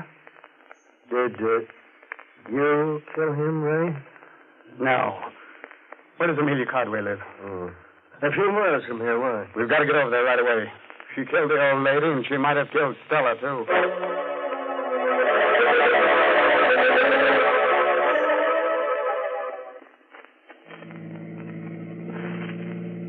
I don't see how Amelia Cardway could have done it. Maybe you'll tell me next that Gideon Blake did it. I don't know. Gideon Blake didn't have a hair on his head. Besides, he's dead. I never arrest a dead man for the crime of murder. You can't get confessions on him. Perhaps Lane did go to see Stella shortly before she was killed. They were all in this together. Yeah? They told you they didn't know each other to protect themselves. Now, that still doesn't explain how the hand got to your place, or why Gideon Blake came back from the dead, or why we found those black hairs under the fingernails. Say, I've got an idea about the hand. Yeah? I think it was dismembered so that you would never know that Stella Marlowe was Stella Wilcox. Huh? She changed her appearance, but she couldn't change her fingerprints. Well, then, who left it at your place, and why? And why should you be on the murder list? Don't remind me of that, please. Well, here's Amelia Cardway's cottage. Maybe we'll get some of the answers here. Come on. What? Inspector. Help! You hear that? Yeah. Come on, follow me, Ray. Inspector Doyle had his gun out and was running into the house. I followed a few steps behind. In a moment, I was in the living room. Doyle was standing there. Well, what happened? Why did you scream for help? In an old chair sat what was once an attractive woman. The blonde hair was streaked with gray, but the face was a mask of terror. I recognized her from the picture in the police file. It was the former maid of Laura Wilcox, Amelia Cardway. Yes, Mrs. Wilcox. In just a minute. Come in, Mrs. Wilcox. What's the matter with her? Yeah, she's cracked or delirious. Just keeps sitting there like that, mumbling. You can't live with secrets. Someone will find out. I'm glad they found out. Now she'll never come to see me again, never. Yeah, well, who came to see you? Mrs. Wilcox. I didn't want to give her that medicine. I knew it was poison, but Stella made me. She made me. And so did he, the chauffeur. Getting out of the chair, Inspector. Look, there's a knife in her back. Miss Cardway. There she is, at the top of the stairs. Mrs. Wilcox. Where? At the top of the stairs, Inspector. Look, it's Laura Wilcox. I'll tell everything, Mrs. Wilcox. We were all in on it together. Stella, the chauffeur, and me. I didn't want to do it. Forgive me for... I'm going upstairs. You look after Ray.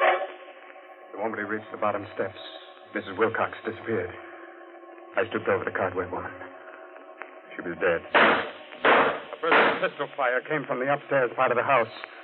A moment later, Inspector Doyle came tumbling down the stairs, the gun still in his hand. He was unconscious. I looked up. At the top of the stairs stood Mrs. Laura Wilcox. She said nothing, but calmly came down, holding the poker she had struck the inspector with. She bent down, took out the knife from the body of the dead Amelia Cardway. I was too startled, too frightened to move. Suddenly the woman took off her hat, her wig, and there stood Gideon Blake. You'd better go now, Raymond. I don't understand that disguise. Look there. The entrance to the dining room. Fire. Yes. Fire. You'd best leave at once. Those flames are spreading rapidly. Take Inspector Doyle with you. Blake, hurry. Yours is the last name on my list, you know. He didn't have to say any more. I dragged the inspector through the door. Gideon Blake turned, smiled at me, and walked directly into the flames. That was the last I ever saw of him.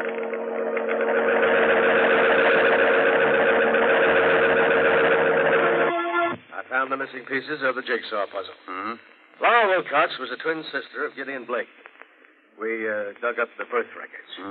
So that's why she looked so familiar. And that's why he murdered the three people. Because they killed his sister. He faked his own death in order to carry out justice himself. Yes, but that still doesn't explain why I was brought into it. Huh? A bit. That's simple.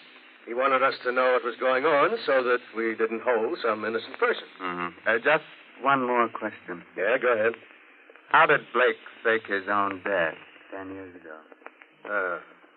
Well, now, we don't know exactly, but he must have done it. Did you find his body in the ashes of Amelia Cardway's cottage? Well,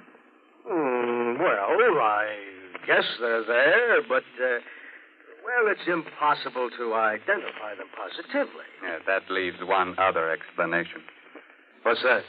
That Gideon Blake actually died 10 years ago.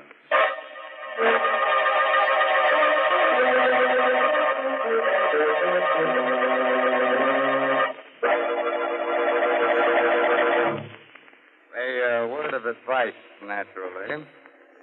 When you get killed, don't let your murderer slice your hands off. Because then you can never put the finger on it. Good night. Pleasant dreams.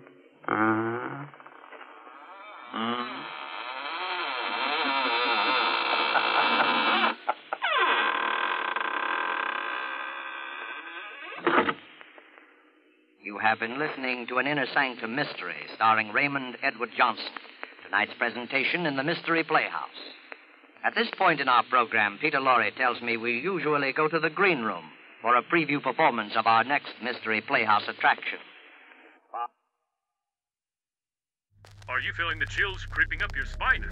Stay tuned for more spine-tingling tales. But if you dare to experience real-life thrills, click on the link in the description. Prepare to be whisked away on a heart-pounding journey through the bustling streets of Rio de Janeiro's favelas. Experience the sights and sounds firsthand as an American driver navigates and narrates the vibrant chaos. Don't just listen to the scares, live them. Click the link below for an adrenaline rush like no other. But beware, what you see may haunt you forever.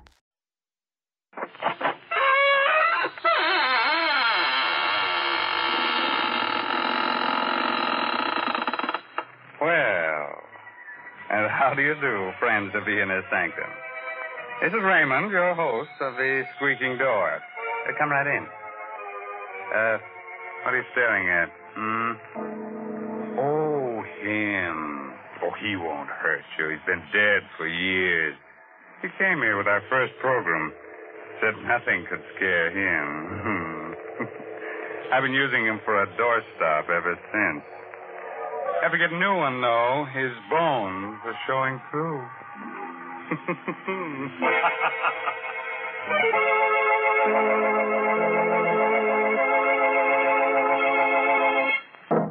My friends, did you know that this is a bad winter for our ghost friends? Oh, my, yes. There aren't enough sheets to go around, and lots of them have horrible colds. They float around just coughing and coughing their heads on.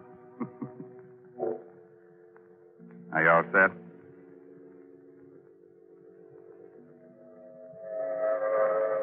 The Coast of Maine Express is already an hour out of Boston. It's noon of a windy November day as the New England landscape flashes past.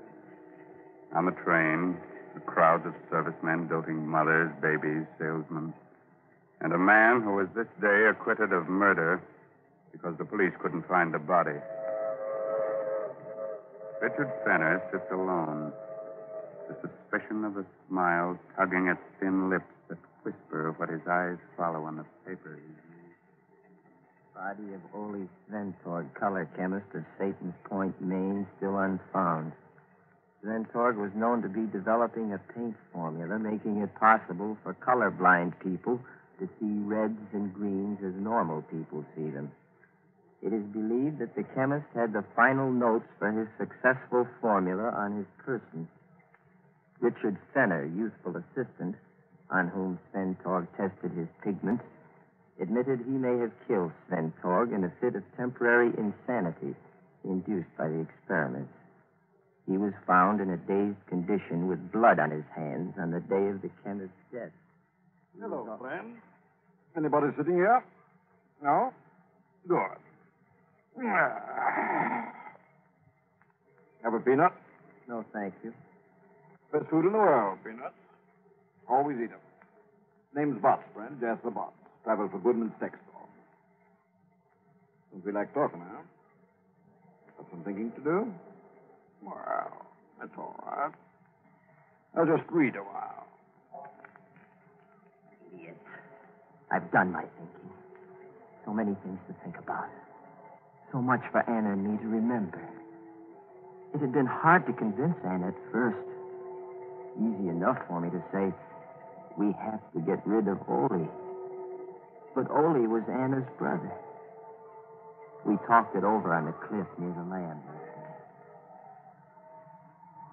We have to, Anna. We have to go through with it. Oh, Richard, there must be some other way. The way things are now, everything's hopeless. You know that. With the paint formula cleared, we can be married. Richard, I love you so much. I'd do anything for us. But this is... Murder? Huh. You needn't look at it that way, darling. So far as you're concerned, Ole will just disappear. But suppose something goes wrong. Suppose you're convicted. Not a chance. You can't convict a man for murder until you find the body. And they'll never find Ole. We must, Anna. We must. Very well, Richard. When will you... The moment Ole finishes the formula. It's almost ready now. I'll have to do it that instant to make my alibi whole.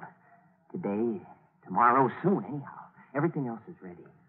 I love you above everything else in the world, Richard. I love you enough for even... Have a peanut, friend? No. Oh, snoozing, huh? Traveling on trains makes some people sleepy. Not me. Been on trains all my life. Never get sleepy. Going far? Satan's Point, Maine. Satan's Point? Never heard of it. Must be a devil of a small place. What I said. Satan's Point. Devil of a small place. Good, huh? Have a peanut? Devil of a place. Devil of a place. Devil of a place. Devil of a place it was that day. We went over every detail again and again until our story was perfect. A lot depended on the story we constructed. A lot depended on telling it well. I told it well. To the police in Maine and to the alienists in Boston. I started the story with the morning of October 11th in Ole's laboratory. Hold on. This is my last mixture. It will be ready in a few minutes, and I want your eyes to be well rested. Think you've got it this time, Ole? No, there's no longer any doubt. When these pigments are mixed, I will paint a square board. It will look like a dirty green to my eyes. And to mine? To yours, and those of millions of others who are colorblind. Red. Red that you have only imagined till now. Red of the rose, red of a sunset, red of fire, red of blood. I put the blindfold on. I could sense Ole's tenseness. He'd worked 15 years to make this moment arrive. This is from all I can see. A miracle is about to take place. But I confess to one great fear. What's that, Ole? I'm not afraid the formula is wrong. I'm afraid for you. For me? Yes. I have to warn you, Richard. I don't know. No one knows what mental reaction takes place when a person who's never seen color before suddenly does. You mean that I could be affected? You could be. You see, red excites even normal people. It vibrates in the brain. With you... Let's have a look, Ole. Now, Richard, when you take the blindfold off, look straight ahead of you. The board is right before your eyes. Look, Richard. And when you do, start talking right away. I want your immediate reaction. Okay, here it goes. Look. See, Richard. Look, it's red. Look. Hey, talk, Richard, talk. Something I couldn't. It's hard enough to recall the little that I do. I was staring straight ahead of me at a square board. Nothing happened for a brief instant. And then I caught my breath sharply. My eyes dried. They burned. I closed them, but the patch of exquisite color seared my brain. A single hot, flashing stab of pain pierced my hip. And then I felt a surging power, a physical power, grip me. And Ole's voice reached me, jabbed at me. My whole being seemed to focus on his voice. I had to choke it off. I vividly recall reaching for him across something and finding his throat. And then nothing more. Nothing but the breaking of glass and a sensation of violent action. Motion and action that lasted long after the voice stopped.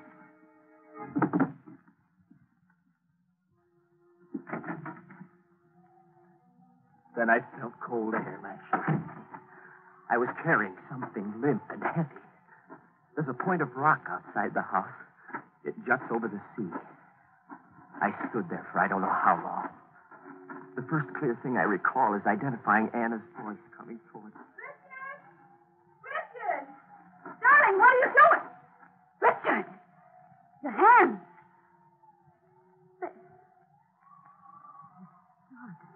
Something died in me. I sank to the ground, moaning. Anna. And I'm afraid. I'm afraid.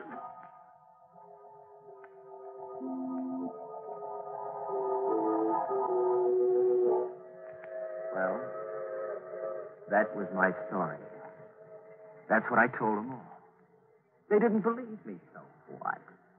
They didn't find Ole. Anna told her own story as well, about coming back from town in the station wagon, finding me on the rock with blood in my hands. In the time they searched the house and the grounds, they came close, too close, just once. It was the day they gave up the search. I was standing in the yard with the guard when the inspector called me over to the little meat house near the cliff. Well, they'd been through it before, but the inspector held something in his hand. You sure in your day's meanderings you didn't come near this meat house, Fenner?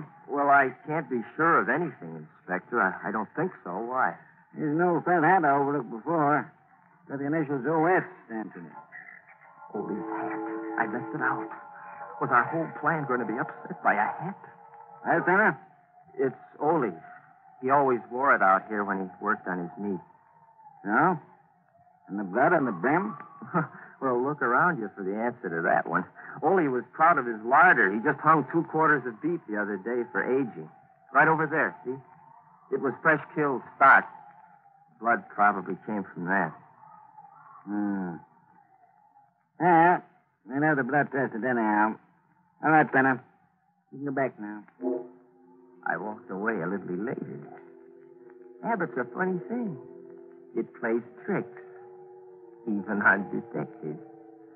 People are used to thinking of bodies as being so many feet long, with 2 legs, 2 arms, and a head.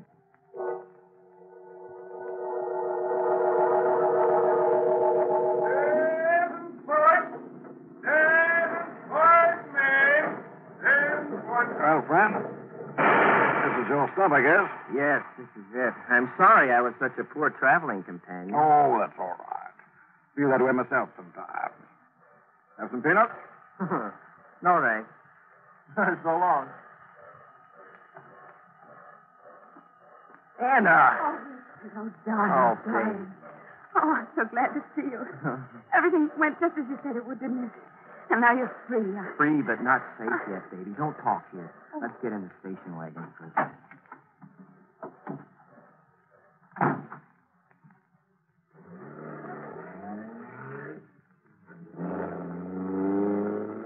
None of the papers believed our story, did they? No, and it's just as well.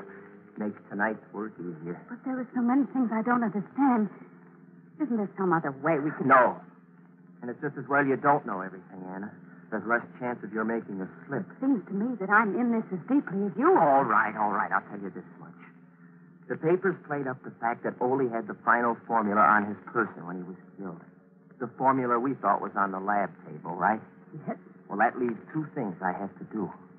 I have to search Ole's clothing for the thing, and, well, the other thing should be obvious. Oh, don't, Richard. You talk about those things so coldly. Well, it's a cold subject, isn't it? Now, I see the house now. Put your lights off. Did you make the phone call I told you to? Yes, the man said all arrangements had been carefully made. He said the rest was up to you. You wasn't serious. Okay, pull up by the garage.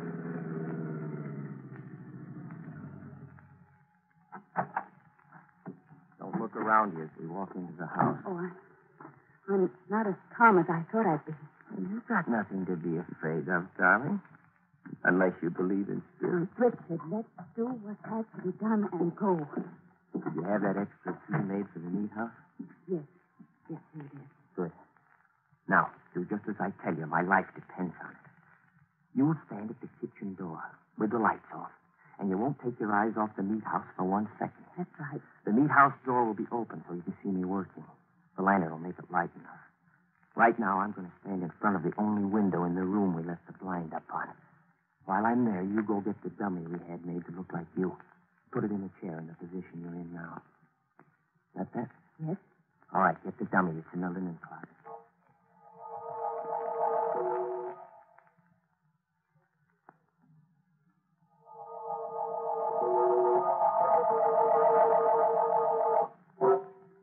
Are you sure it's arranged naturally? It looks a lot more natural and comfortable than I am. Good. Now crawl below the window level into the kitchen. Set? All set. Here's the revolver. Now stay in the shadows while I light the lantern and leave. And then stand in the door as I told you to. And remember to watch the meat house.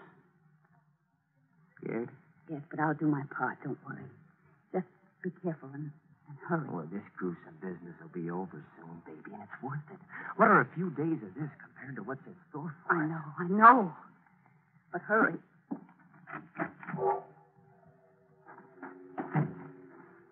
Well, this is it. Now I must work carefully. The meat house. Boy, this metal's cold. I'll bet Ole is, too. Now let's see. Put the lantern here. So. And it's the 3 sacks on the meat hooks on the left side.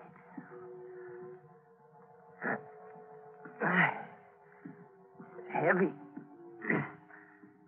Seems heavier than when I put them up. I'll start on this one. My knife. Yeah, closer here. Now let's see. It'd be the inside coat pocket. Yes, here it is. Here's the... You. Hello, friend. Have a peanut? You were on... That's right. I was on the train. I got on because you did. And I got off because you did. Small world, huh? Yes, isn't it? Let's see. Didn't you say your name was Jasper Botts? Yeah. Good memory you've got. I see you finally remembered where you hid poor Sventog's remains. What do you want, Botts? See? I can crack peanuts with one hand. Good, huh? Just telling you in case you think it might spoil my aim. For your little partner in crime sitting comfortably back in the house, waiting for you to finish your business here. What do you want, Botts? You and the formula, my friend. I followed your case very carefully. When I first read about you in the papers, I said to myself, now there's a very clever young operator. He's fibbing when he says he threw Sventog's body into the sea. So? So. Wouldn't take a chance on its turning up on some shore. That would convict you. No body. No murder, eh, fella? You're right, Botts. Then when I read that Sventog's formula was on him when you murdered him, I knew you'd have to get it from the body before, destroying the corpus delicti. Simple? Hmm? All right, Botts. Put the cuffs on and let's go. Oh, gosh. I see you don't understand. I'm not a detective. And you're not going anywhere. Anymore. All I want is the formula. Oh? That's how it is. Mm-hmm. That's how it is. Why? Why what? Why am I going to kill you? Because that's life insurance for him. My business. Why do I want the formula? Well, I tried to buy it from Sventog about a month ago. We knew he had it just about finished, but he turned me down. So you read about the murder, figured out that I was after it, and now you want to take it away from me. It's pretty low, Botts. Yeah. Well, you see, I can get a much better price for it than you can. Some friends of mine think it would be a valuable asset in counter-camouflage, making targets in this country. Clever, hmm? Don't move a muscle, Mr. Botts. That little round thing in your neck is the muzzle of a .38. Just open your fingers very slowly and drop the gun. That's it. Now stand still. All right, Richard. Good girl. Now I'm taking over, Botts.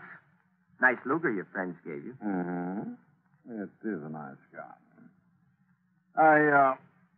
I hope you won't hang me on those hooks. Oh, no. No, I've got other plans for you. Annie, you feel all right? Yes, I'm all right. Just that thing on the floor. Yeah, I know. Well, don't look, darling. We're going back to the house now. And look, Botts, no brakes, please. You'd make a heavy corpse to drag from here.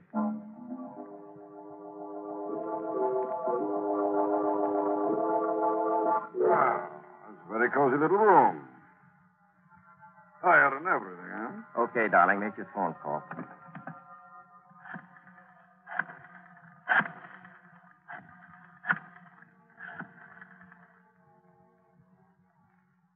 Hello? Hello, Mr. Walsh? Yes, we've been watching. You've got him? Yes, you can tell your men to close in on the house now.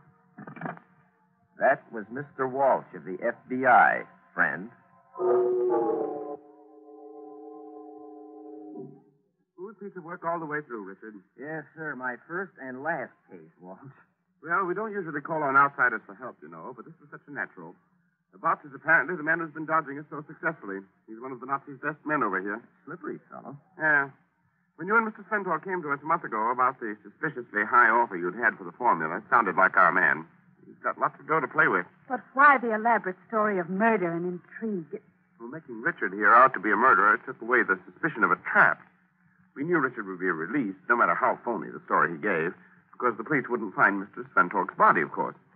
We knew the man we wanted would follow Richard here as soon as Richard was freed to get the formula. But we didn't have the slightest idea of what he looked like or who he was. Now, you know. Well, I admit that was clever. My friends will be disappointed. And the son of a gun sat next to me on the train for 8 hours. A dull trip, wasn't it?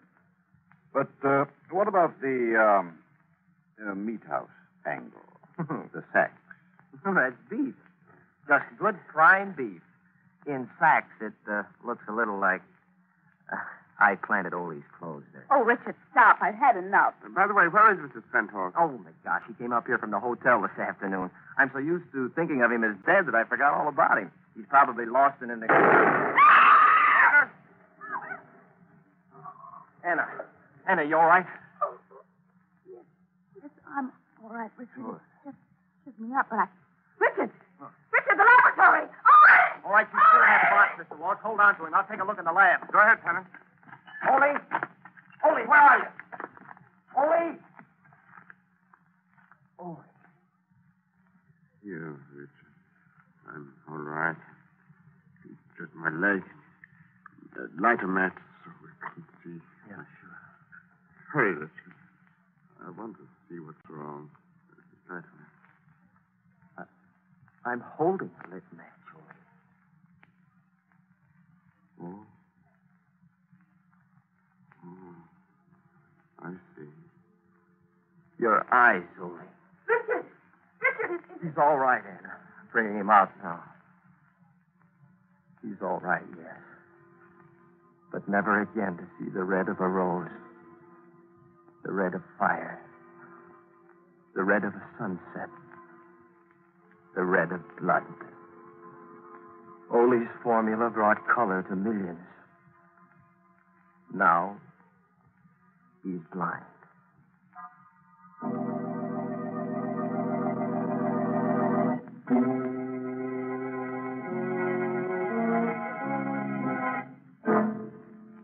No corpse? Oh, my. No corpse. Well, a corpse, man. Will somebody pass the peanuts? Listen, you. Yes, you over there. Are you sometimes green with envy? You ever go into a purple rage? Are you yellow? You are. Oh, well, don't worry about it. You've got what the writers call a colorful personality. Or maybe you're just a rainbow. By the way, this month's Inner Sanctum mystery novel is Puzzle for Puppets by Patrick Quentin. Well, now it's really time to close that there squeaking door until next week at this same time. So, good night. Pleasant dreams. Are you feeling the chills creeping up your spine? Stay tuned for more spine-tingling tales. But if you dare to experience real-life thrills, click on the link in the description. Prepare to be whisked away on a heart-pounding journey through the bustling streets of Rio de Janeiro's favelas. Experience the sights and sounds firsthand as an American driver navigates and narrates the vibrant chaos. Don't just listen to the scares, live them. Click the link below for an adrenaline rush like no other. But beware, what you see may haunt you forever.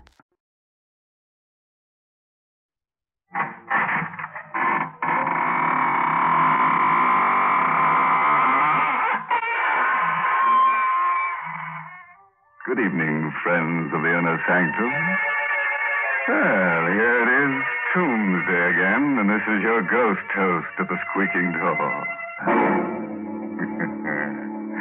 Tonight's story is called The Last Story. It's an original radio play by Christopher Mayle, and our star is Richard Widmark, who plays the role of Tony Muse. We're going to a small Maine coast fishing village, Flounder Cove, where fishing folks go to bed early, to the lullaby of the surf and the buoys offshore. But this night there is a new note added to the lullaby, a discordant note, which for all its strangeness serves only to keep awake the man responsible for it. Anthony Muse, the young newspaper man from the city, is typing furiously, while his bride sleeps in the other room of their fisherman's cottage. Dead fingers cannot type. A dead heart cannot ache. But that's the end of the story that began when my paper sent me here to Flounder Cove to do a story on fishermen. I spent my first morning sizing up the town. And about noon, I found myself walking along a rocky bluff away from the village. I was approaching a little gray church and a little gray cemetery. And the grass was lush by the large tombstone. Mother, give me some sign. Tell me. Show me that I'm not a murderess. I don't really want to kill anyone. But I feel it. I feel I must. Huh? Sorry, miss. I was passing by and, well, I couldn't help hearing you. You heard me? Hey, wait a minute. Don't go. I'll leave you alone if you like. Who are you? Tony Muse. I didn't mean to eavesdrop. All right. What you heard me say, you would have heard from the others. You stayed here a while. This grave here, Mary Shermott. You were, talking to someone. I'm Rita Sherman. She was my mother. She died when I was born. You heard me talking to her. Well, I heard some nonsense about you not wanting to murder someone. You're not a murderess, are you? I've been a murderer since the day I was born. Murder is in my heart, as it was in my mother's, as it was in her mother's. Why do you keep your head turned away, Rita? Look at me for a moment. No, I can't. Yes. I'll let you see. Look. Look at my eyes. Look in the sunlight. Well, they're yellow. Yes.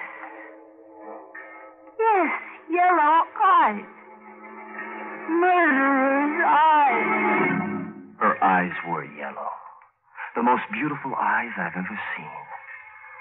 I saw sunlight and gold and buttercups dancing through tears. But I saw no murder there. Only a horrible hurt, a tortured soul. And I felt pity. And the desire to know more about Rita Sherman.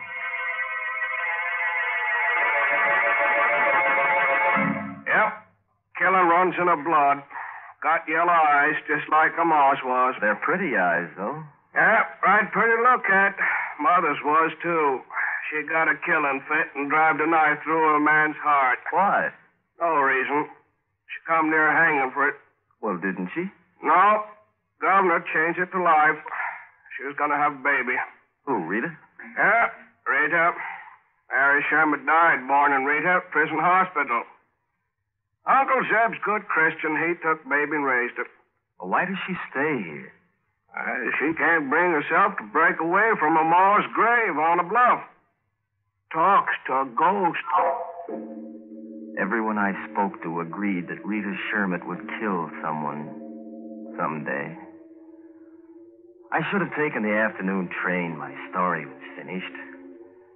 But I didn't. I should have forgotten Rita Sherman and her unhappiness.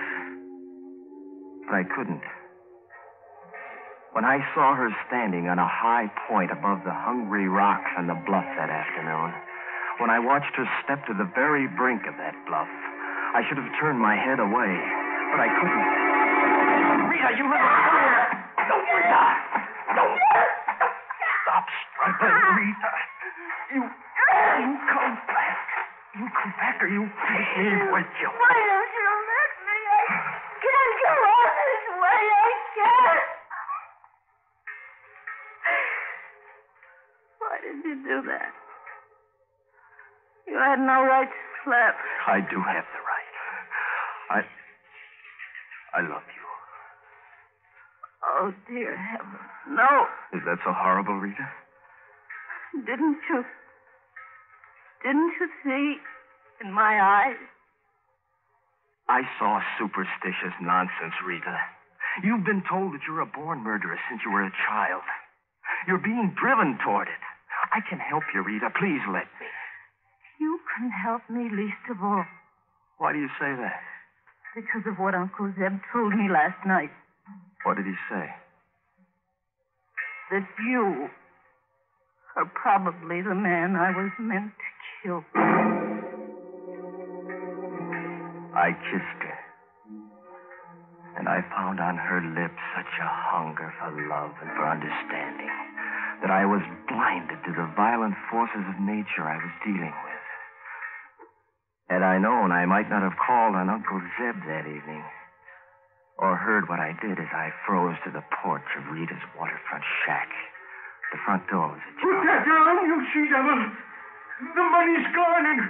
No, don't! I pushed the door open and I faced Uncle Zeb. Not a very pretty sight. Pinned to the wall by a long whaler's harpoon through his stomach. He wasn't dead yet. His red-rimmed drunkard's eyes pleaded for relief. But you can't pull a barbed harpoon back through a man. Even I knew that. Who did this, Zeb? Tell me who, quickly. Was it Rita, Zeb? It wasn't Rita, was it? Tell me. Tell me. Not Rita. Not Rita, he'd said. Not Rita. But who had done it? And who would believe that Rita, with her yellow eyes, hadn't done it? Who would believe that now that Uncle Zeb lay in a darkening pool with a stained harpoon coming through his back? Who?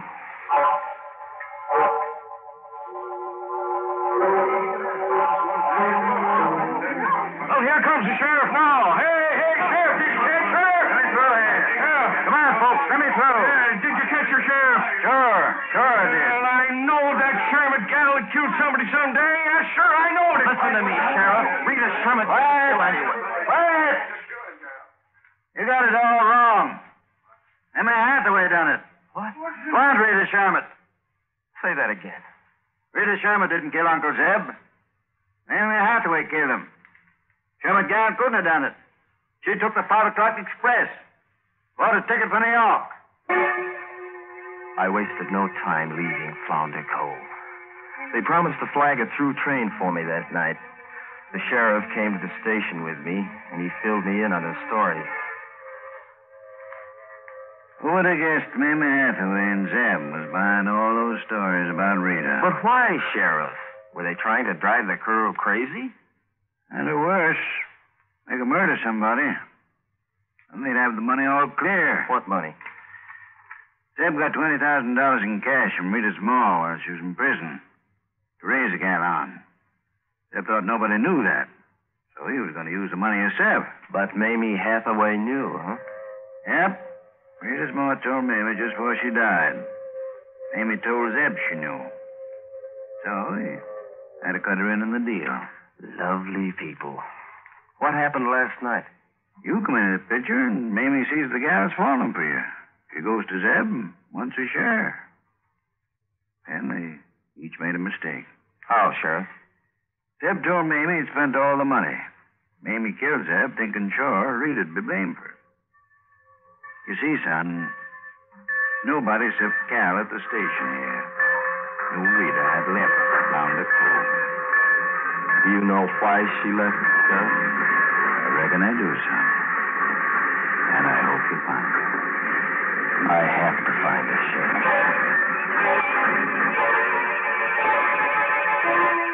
I couldn't very well tell the sheriff why I had to find Rita Sherman. Better than anyone, I knew a girl was just then arriving in New York. A girl who was unstable enough to become a homicidal fiend.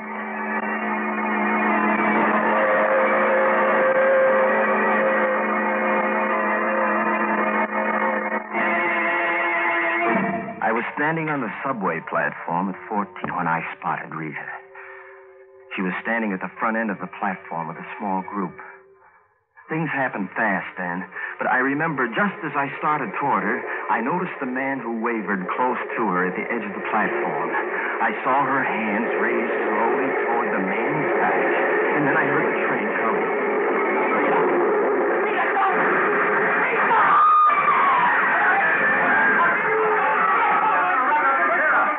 Rita, you poor kid. Tony. Oh, Tony. Did you see? He fell, Rita. Remember, he fell. All right now, everybody. Move along there, move along. How did it happen, lady? You were standing close. He was wheeling, sort of rocking forward. I saw her go to pull him back, officer. She wasn't quick enough.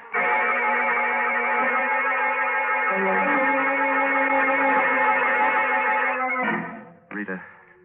Yes.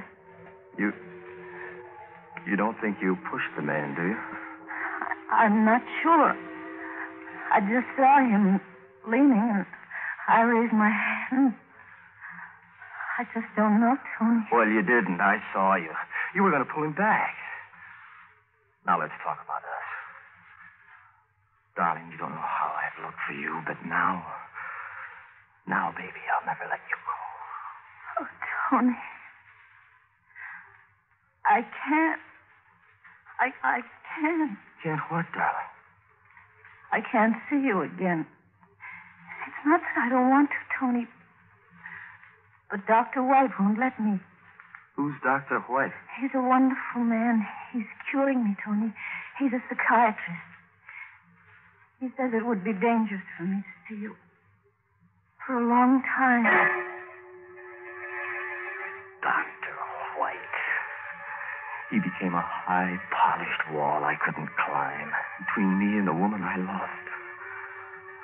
I forced a couple of dates with Rita, but it was always the same story. Dr. White says you were part of my past that must be forgotten. Dr. White says I'll have to forget you if he's the cure. Dr. White says, White. Dr. White will see you now, Mr. Muse. Thanks. Mr. Muse, what can I do for you? Who's paying you for your services, Dr. White? Why, no one. Rita came to me for help. I became interested in her case. Oh? The case or the subject, White? Frankly, both. I see. Well, that puts the cards on the table. She comes to you as a patient wanting to be cured for my sake. You fall in love with her and influence her to stay away from me. Yeah. Only part of that is true. She shouldn't see you yet. A very neat way to eliminate competition, Doctor. Very neat. But I'm moving in. I suffered the tearing pangs of jealous hate in the days that followed. Rita refused to see me until White had released her as cured. But there was one way to beat White. And I planned accordingly. I parked my car across from his house on Long Island. It was a deserted section along the shore. Shortly after midnight, a cab came along, and I ducked.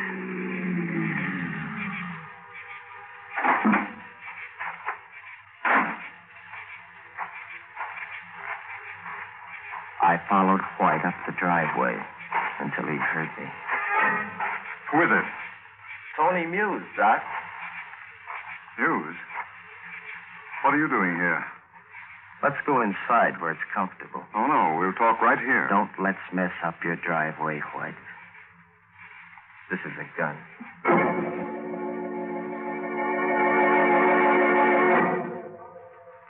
All right, Muse. What is it? You've persisted in keeping Rita under your influence, Doctor. Now you're going to let her go. Not a chance. And how can you make me do it? By killing me? No, not by killing you. But a letter from you will do. Rubbish. You'll either write what I tell you to write, or you'll never psych again. All right. All right. Dear Rita, I've been called to the coast for some important and confidential work. Before going, I've reviewed several of my cases. I feel that you have sufficiently advanced to be considered quite normal. I will check into your progress on my return. Sincerely yours, then sign it.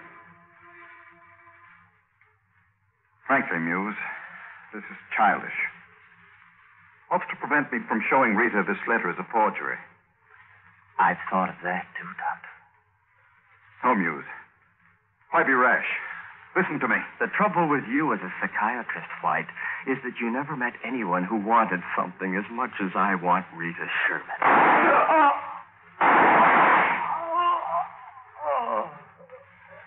And I mean to have her, Doctor.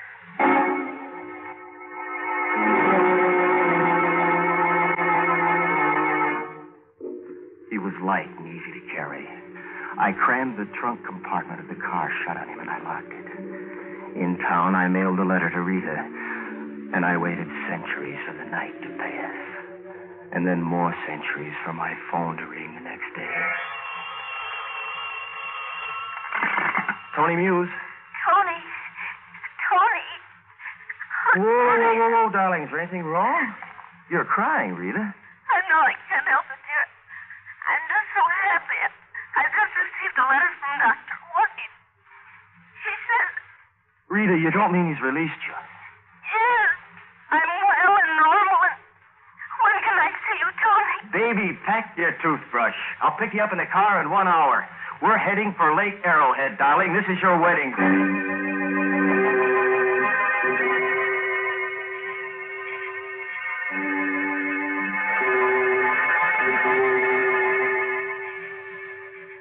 Lake Arrowhead was a beautiful lake, and a deep one. It hadn't been easy to act normally on a trip up, with White's day-old corpse in the car with me. But now I could rid myself of it. Only one ugly task left. Then time and Rita's love would dull these memories. I opened the car trunk, and I found his eyes staring at me. I pulled him out of the car. Now, the rope, the tarpaulin bag I bought, the knife, and the saw. The doctor's saw. I was ready.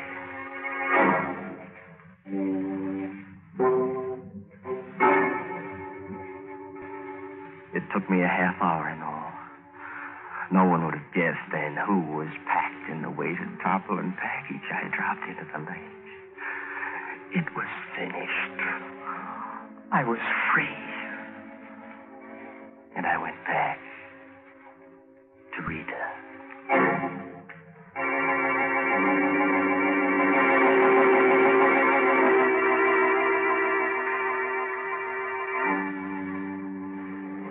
Tonight we reached Flounder Cove.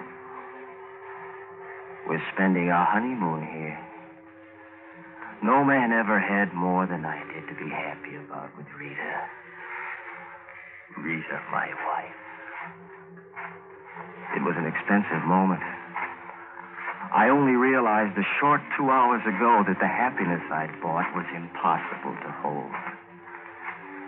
Rita dozed off peacefully. I'd gone for a smoke and a walk on the moors. When I returned, I paused at our cottage door. There was someone moving about inside. I waited. Then I opened the door softly. Rita was easy to see in her white nightgown. She was walking softly toward the bedroom. She was walking in her sleep. I followed softly, my heart beating wildly. She paused for a moment by the bed, looking down at my empty place. And then she spoke in a voice that couldn't have been hers. Yes, Mother. I know I must. Yes, Mother. My world was still, hushed, balanced, ready to fall on me.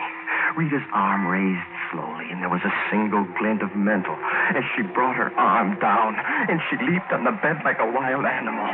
Her arm flailed up, down, up, and back. I saw her get up. I saw the knife buried into the slit mattress.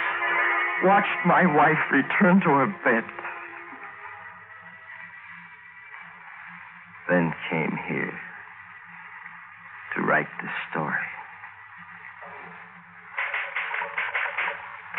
The strange forces of the mind are not to be tampered with, unless it be to resolve their cure for all time.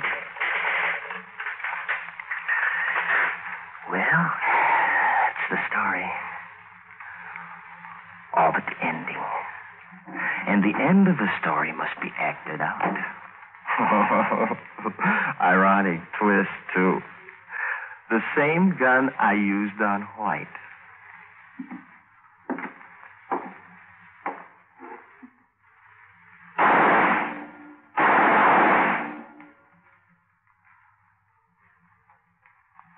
Rita will never wait to find that she is a murderess. It's far better this way. Happiness was not for either of us.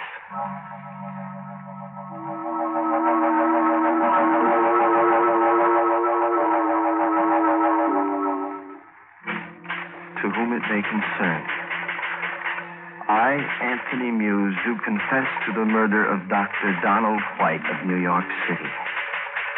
I further confess to the murder of my wife, Rita Sherman Muse, this night. This, my last story, I bequeath to all editors whose past patience has been tried by my artificial, unconvincing, and contrived efforts in fiction writing. I'm going for a walk on the bluff above the sea.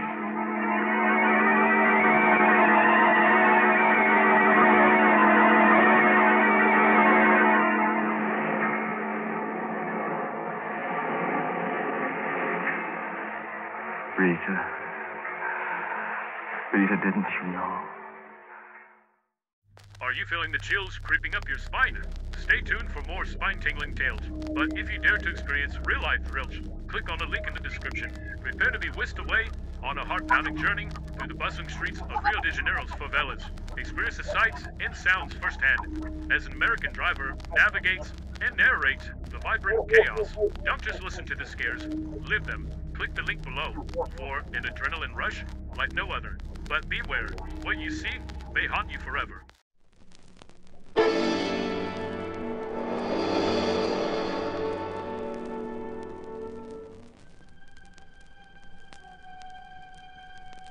Hello, creeps.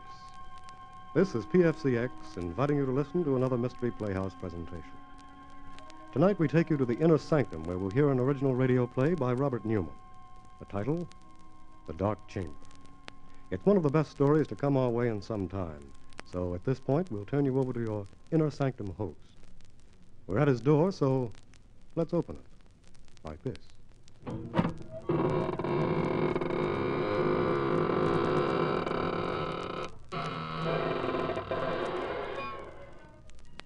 Good evening, friends of the Inner Sanctum. This is your host to welcome you through the squeaking door. Draw up a tombstone and sit down. Our story tonight is about death, violent death, and also about something which is even more terrifying, the unknown. You don't believe that anything can be more frightening than death, then you've never experienced the ultimate in fear.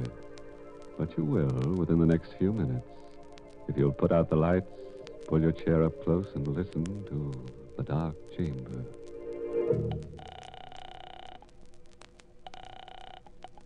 Police headquarters, Ryan speaking. Hello, police. Listen, you've got to help me. You've got to. I don't know how you can, but my name is Watson, Joe Watson. I'm a driver for the Acme Sanitary Hand Laundry. Address? Where I am, I don't know. That's part of the trouble. Now, look. Hey, wait, listen. I know it sounds crazy, but it's true. Check the laundry. Check the veterans. I'm an ex-GI. They'll tell you I'm straight. Well, I'm in a room someplace. I don't know where it is or how I got here or what I'm here for. I don't even know how long I've been here. It's a big room, but it's funny. No doors, no windows that I can see. It's just a couple of chairs and a table with his phone on it. I'm scared. What do you expect us to do? Find me. Find out what this is all about and get me out of here. I don't know. Oh, listen, this isn't a gag. Can't you tell? You don't know what it's like just sitting here waiting, not knowing where or why or what's going to happen. Can't you trace this call or something? Well, okay. Hang on. Oh, thank heaven. I was afraid. Listen, I hear something. Someone's coming. I better hang up. I'll call you back later, if I can. How do you do? Who are you? My name's Helming, Dr. John Helming. And your name? I don't have to tell you anything. That's very true, although I didn't think you were aware of it. I think I already know everything about you that I'm interested in knowing. Like what? Name, Joseph Watson, age 26, occupation, employee of the Acme Laundry, honorably discharged from the Army 6 months ago, with the Bronze Star and the Purple Heart. What the... So you cased me. Went through my pockets, huh? Well, if you know that much, you know I haven't got any dough. Money? I'm not interested in money. Well, what do you want, then? And where is this place? The last thing I remember is making a delivery on Spruce Street, noticing that the lights were out in the hall and hearing a noise behind me. You or somebody slugged me. That's right. Well, will you stop grinning like that and tell me what this is all about? Of course. I brought you here because I need your help in an experiment.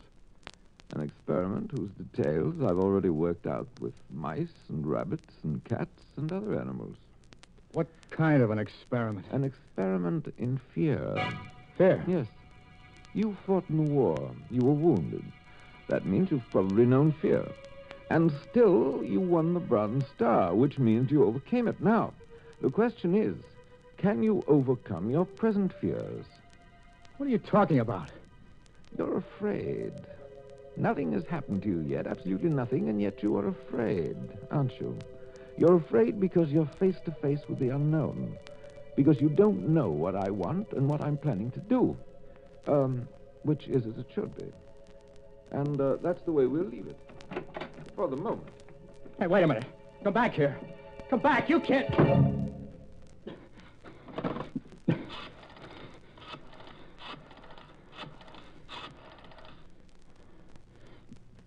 Hello, police. This is Joe Watson again. Listen, I got a little more dope. I don't know if it'll help, but there was a guy in here just now. Said his name was Helming, John Helming. That's probably a phony. He's about 50, tall, over 6 foot, white hair and gray eyes. No, I still don't know what it's all about or what he's after, but have you been able to trace this number yet? Well, how long will it take? Okay, I'll hang on, but... What? The lights just went out. The room's pitch dark and somebody's coming in again. I better stop. But for Pete's sake, hurry!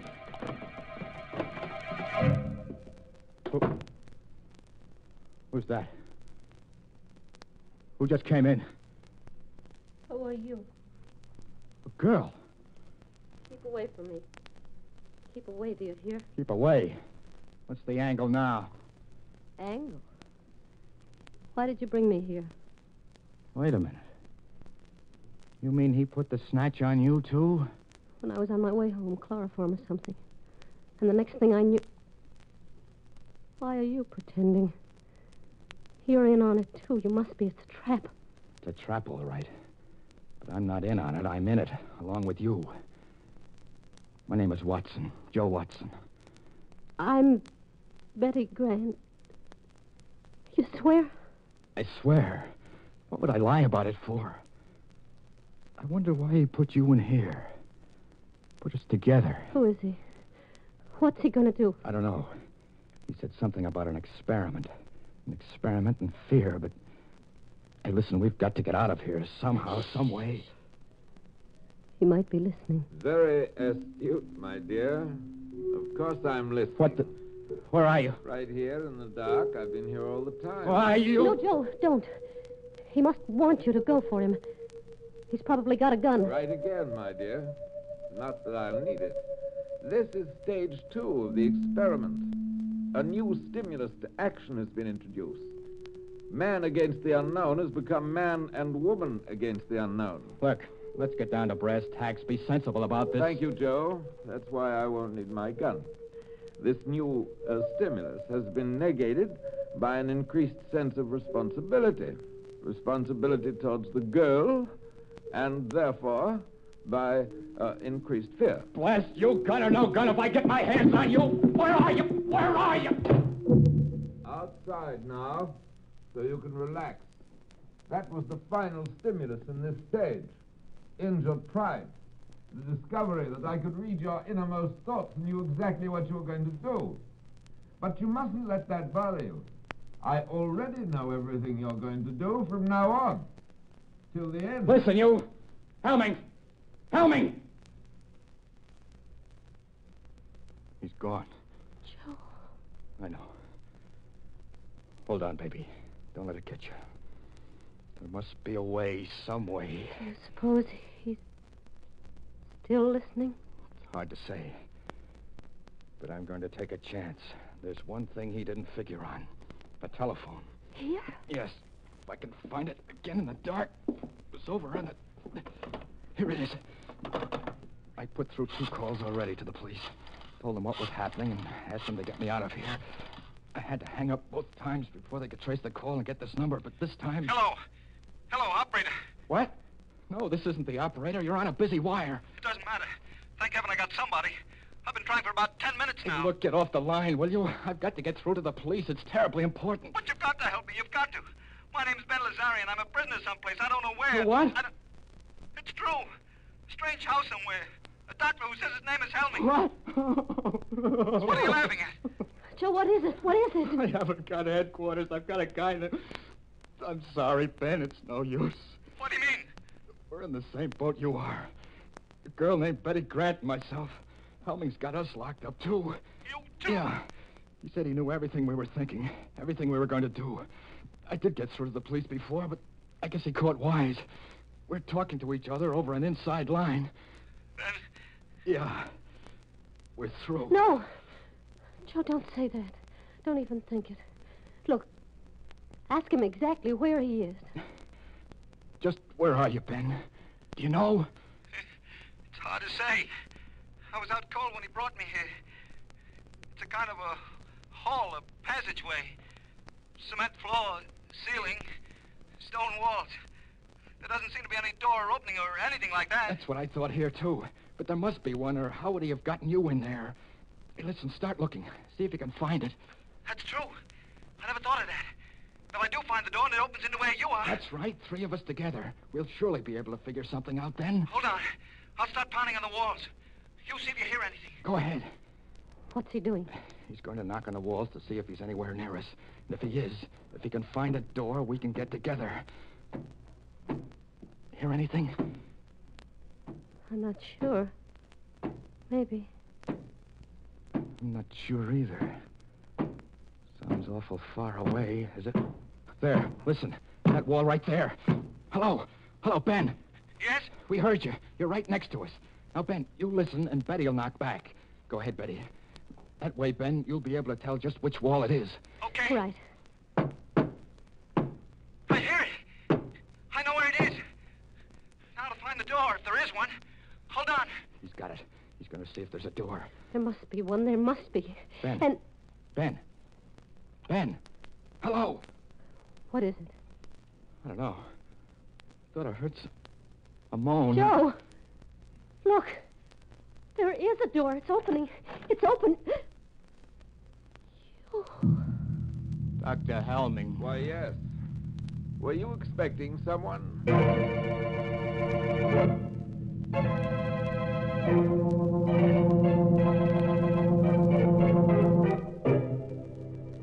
Well, now that you mention it, Doctor, there was someone we've been expecting and waiting for since we first heard about that cozy little place of yours. I think he's finally arrived. He's a tall, rather striking gentleman with a skull for a face, and his name is Death. So let's see what's happening in the dark chamber. It's just a moment later now. Standing in the darkness of the strange room, Joe and Betty stare at the tall figure of Dr. Helming, silhouetted against the dim light from outside. I asked you whether you were expecting someone. Then it was just a trick. It was you on the phone all the time. No, don't you think I'd know his voice? Where is he? Our friend, Mr. Lazare, right outside. What did you do to him? Answer me. What did you do to him? Don't you know? Sure, I know. You killed him. Did you kill him? Quite a state you've gotten yourself into. Why? Is it because you finally tried to do something about your predicament and failed? Or is it because you weren't sure whether I would kill or not, and because you still don't know? You're mad. Really mad. You'll be interested to know you have not done, nor will you do, one thing that I did not foresee. Every move you made, every emotion you felt, was charted, outlined, and... What's that? That, I think, is probably the police. The police? Yes. I know that you're very anxious to talk to them, and I'll see that you get a chance to. Soon.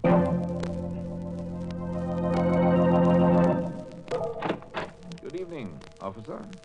I'm looking for a guy named Helming, Dr. Helming. I'm Dr. Helming. Come in, won't you? Okay. Thanks. This is kind of a funny business. It's about a phone call we got a while ago, finally traced here. A guy who said he was a prisoner or something. That must have been Watson. Yeah, that's his name. Joe Watson. Do you know him? Of course. I can't tell you how sorry I am. It was really very careless of me, and I'll see that it doesn't happen again.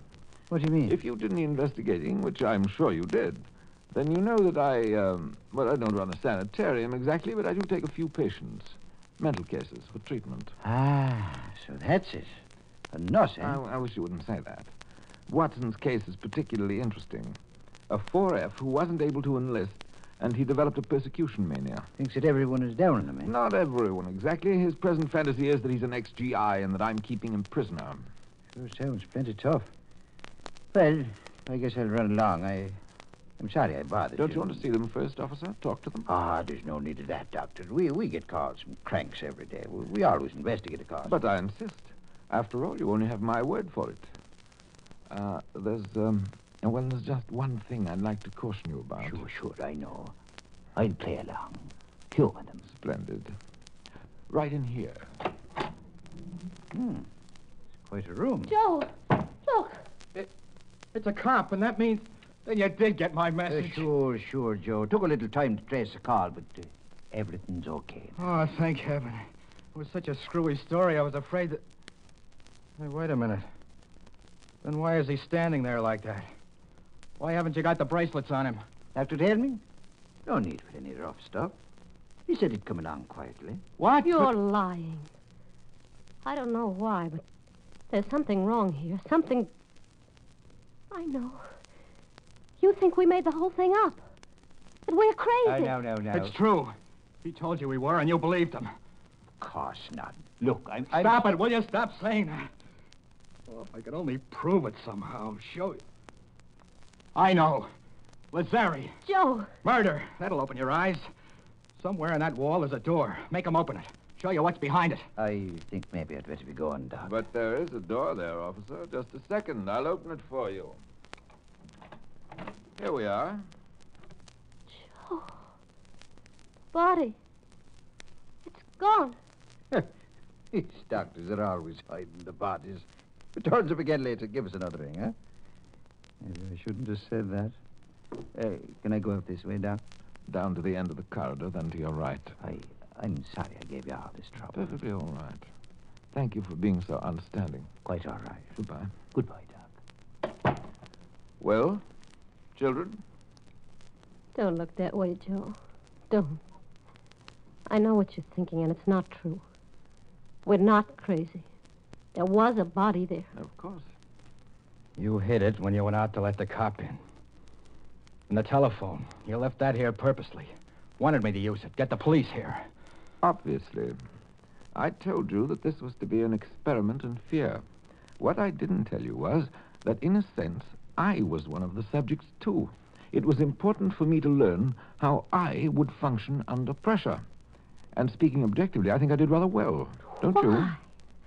Why are you doing all this? What are you after? There's no reason why I shouldn't tell you.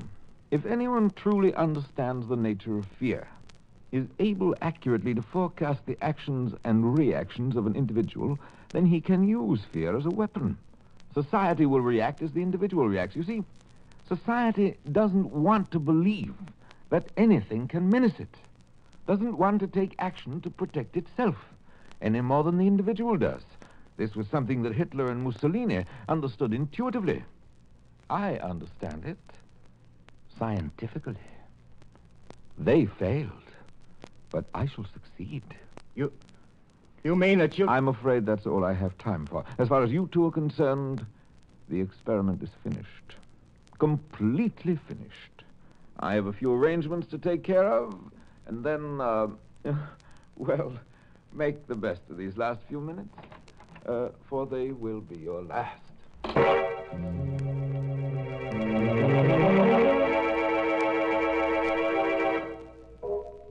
Joe, do you hear anything? Is he coming back? Not yet. He's going to kill us, isn't he? Just the way he killed Lazare. He's going to try to. Why are you sitting there like that, looking at me? I guess because it's the first chance I've had to look at you. How do you mean? Well, when he first put you in here, it was all dark. So many things happened after that. It's funny. What is? The things that you can tell about a person even in the dark. I kind of thought you were little, and I knew you were awful nice and had a lot of nerve, but I didn't think you'd be so pretty. I'm not so pretty, Joe. I'm not very brave either. I'm scared. I'm awful scared. And I don't want to die. Don't worry about it, baby. Don't think about it. Just sitting here like this, waiting. And there's nothing we can do. Every time we did try to do something, it was something he knew about. He was expecting us to do. Please, baby. Joe, something happened to you. You were scared before, too, but now... It was not knowing that was scary. Not knowing what was going to happen or why or what you could do about it. But once you do know, once you make up your mind, then you've got to forget about it. Forget about everything. Make up your mind about what? This is going to sound kind of funny, especially now, but... Well, do you have anyone special? A fellow, I mean, that... Why... Oh, no.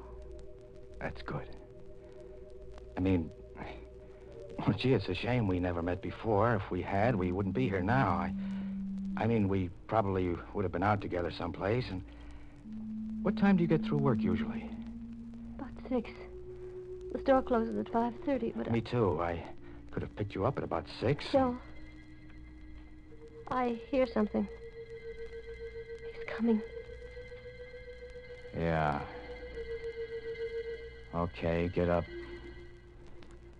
Over in the corner of the room so that he'll see you as soon as he opens the door. What about you? I'll be waiting over here, behind the door. Joe, you're not going to... I know I haven't got much of a chance, but... Well, wish me luck. that it'll be quick anyway. Oh, no. Joe, please. All right, my young friend. Time. All my arrangements have been completed, and I'm... Where's Watson? Right here. Joe, It's okay, baby. Didn't get me. I had the barrel of the gun and... Good Lord. Got him. In the chest. But you couldn't have done that. You couldn't have. Outside, Betty. See if you can find another phone. Call the police again.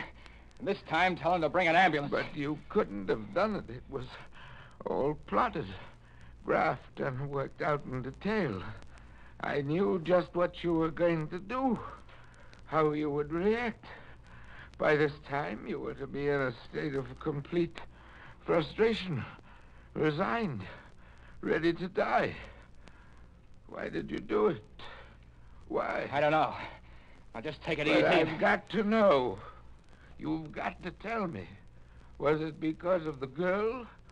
Out of desperation? Because you knew you were going to die anyway? I tell you, I don't know. I just know that... Well, a guy will take just so much pushing around.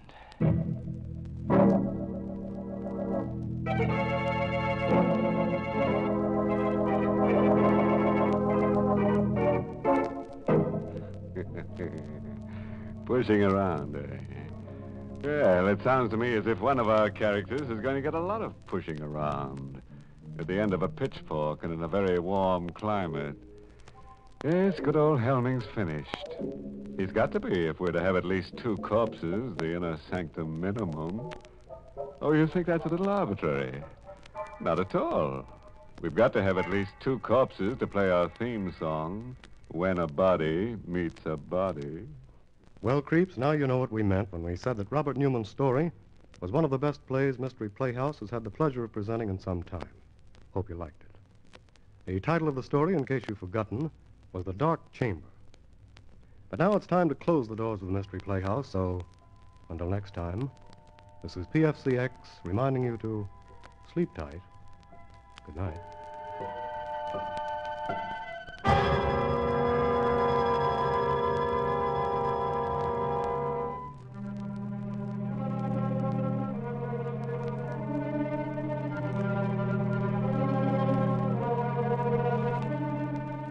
This is the Armed Forces Radio Service.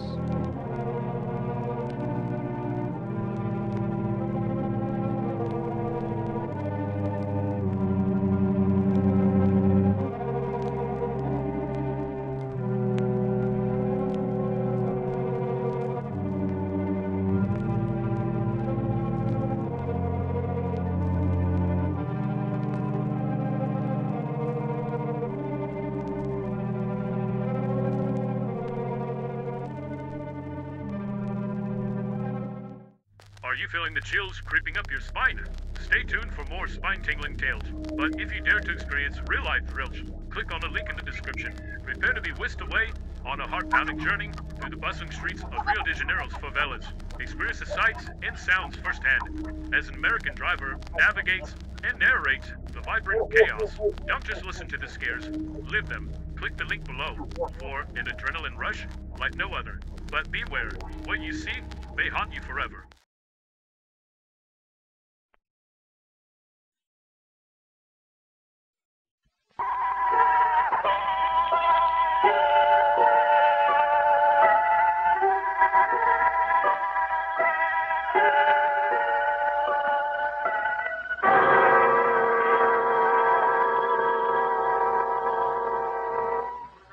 Good evening, Creep. This is Hunter Galloway opening the doors of the Mystery Playhouse. Tonight our stage will be taken over by Inner Sanctum, and as usual, you'll get a chuckle or two and an excellent mystery story from Inner Sanctum's host, Raymond. We're at your door, Mr. Host, so open it, won't you?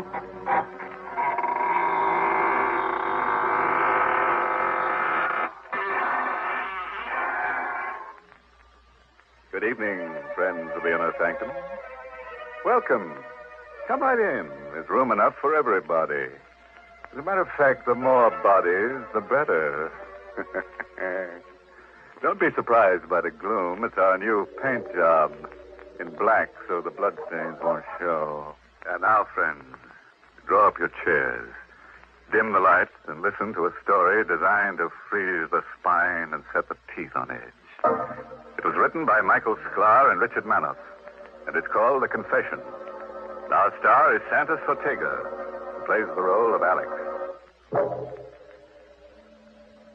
The last thing I remembered was the gunshot, the thud of the bullet, and the burning pain in my stomach. And everything got black. When I regained consciousness, my impression was of blinding whiteness. There, don't try to move, Mr. Sturgis. Where am I? This is the emergency ward of the General Hospital. I felt no pain. Just an overall numbness and a desire to sleep. Am I going to die? Yes. How much time have I got? A couple of hours. Doctor, I want to make a confession. I want to confess to murder. I told the doctor about the money and Lenore. She was much younger than I. And she thought because I owned a little drugstore, I must be prosperous. And I suppose that's why she married me in spite of the difference in our ages. But there wasn't any money for fun or nice clothes. So she became restless. But I loved her. And I did my best. Until the other night. In the drugstore. 12 o'clock, thank heaven. Time to close up, Alex. 5 more minutes, dear. Another customer might come along. Just like an old man, chasing pennies, never getting anything out of life. Be reasonable, dear. I'm trying to make a living for it. Is this your idea of a living? Is this what you promised me before we were married? I know it's not what you deserve, Lenore, but someday... Oh, you make me sick. I must have been crazy when I married you. Lenore. I'm going to say something I've had on my mind for a long time, Alex. Rather than go on this way, I'd prefer to be dead. Look at you. I don't have to put up with you. I'm still young, Alex. So there it was. Out in the open. An old man with money would have been acceptable. But because I had no money, she was going to leave me. I wanted to plead with her. I would have gotten down on my knees. But before I could say anything, the street door opened. And a man stumbled into the store. Oh, Alex, look. Help me. Quick. I'm wounded. I helped the man to a chair. He'd been shot on the chest, and the front of his coat was covered with blood. His breathing came hard. Bullet. My chest. Patch me up. I'm only a pharmacist. You need a doctor. I'll call Dr. Johnson. No, I don't want any doctor. I want you to help me. Is it because doctors must report bullet wounds? Is that why you want a doctor? Never mind my reason. I got plenty of dough. I'll give you $500 to take care of me. Well, I'd better call the police. No, lady, no. Look, mister, take care of me. Keep it quiet. I'll give you $1,000. $1,000? Let me see the money. Here's a $1,000 bill, but I got plenty more. No. Help me take him into the back room. Oh, but Alex. No, I'll take him myself. You get busy and wipe the blood off the floor. Oh, no, you can't. Wipe up the blood. Do as I say, Lenore.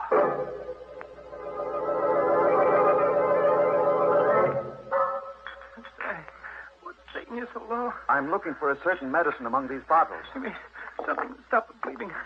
Hurry. I'll be ready for you soon. Oh, Lenore, did you get the floor clean? Yes, it's clean. How is he? He's in bad shape. Weak from loss of blood. Alex, you haven't done anything for him yet. Be quiet. But you've been in here 5 minutes, and he's just like he was before. Alex, you're stalling. Alex.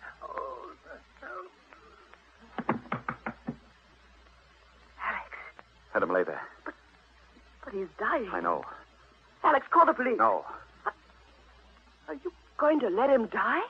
Yes. That's as bad as murder. I didn't shoot him. It's not my fault if he dies. No. He's got money.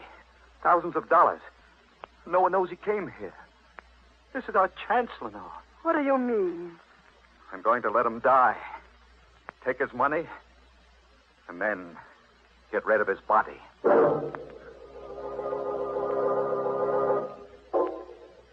Stay still. stooped and went through his jacket. There was a wallet containing a few $1 bills and a driver's license, which I handed to Lenore. His name is James Kirk. He lives in Hillsborough. His pockets were crammed full of bills of large denominations. Lenore watched, fascinated, as I counted. How much is it, Alex? A little over $78,000. We're rich, Lenore. I'm frightened. There's nothing to be afraid of. All we have to do now is wait until he dies and get rid of the body.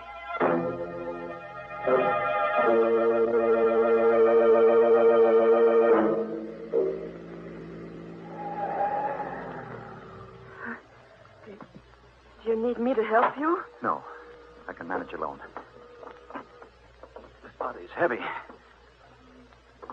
Yeah. Through the door.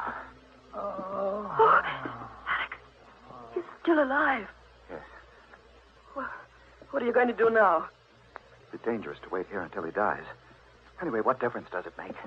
He'll be dead when he goes into the water. No, that's murder. Call it what you like. We've gone too far now to stop. You wait in the car. I'm going to carry him to the edge of the pier and drop him over the side.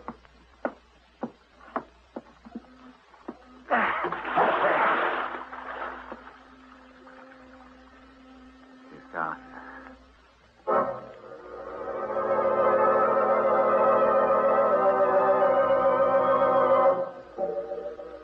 I watched Kirk's body sink into the water.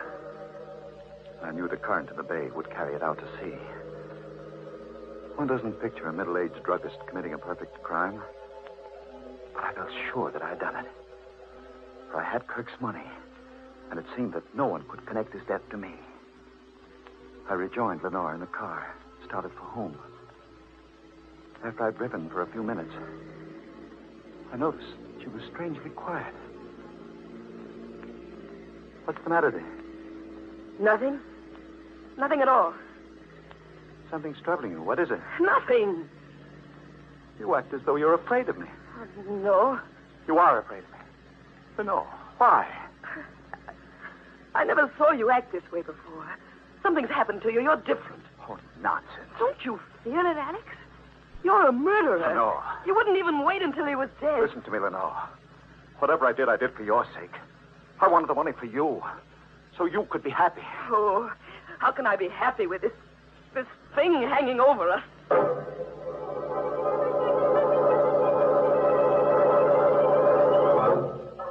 We had breakfast the next morning in absolute silence.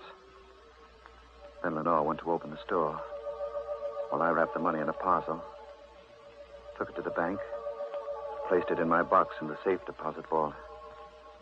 No one paid any attention to me, although the bank was swarming with police detectives. From the bank, I went directly to the drugstore and found a man there waiting. Sturgis? Yes? Biggert is my name. Mark Biggert. What can I do for you? I'm an insurance company detective, Mr. Sturgis.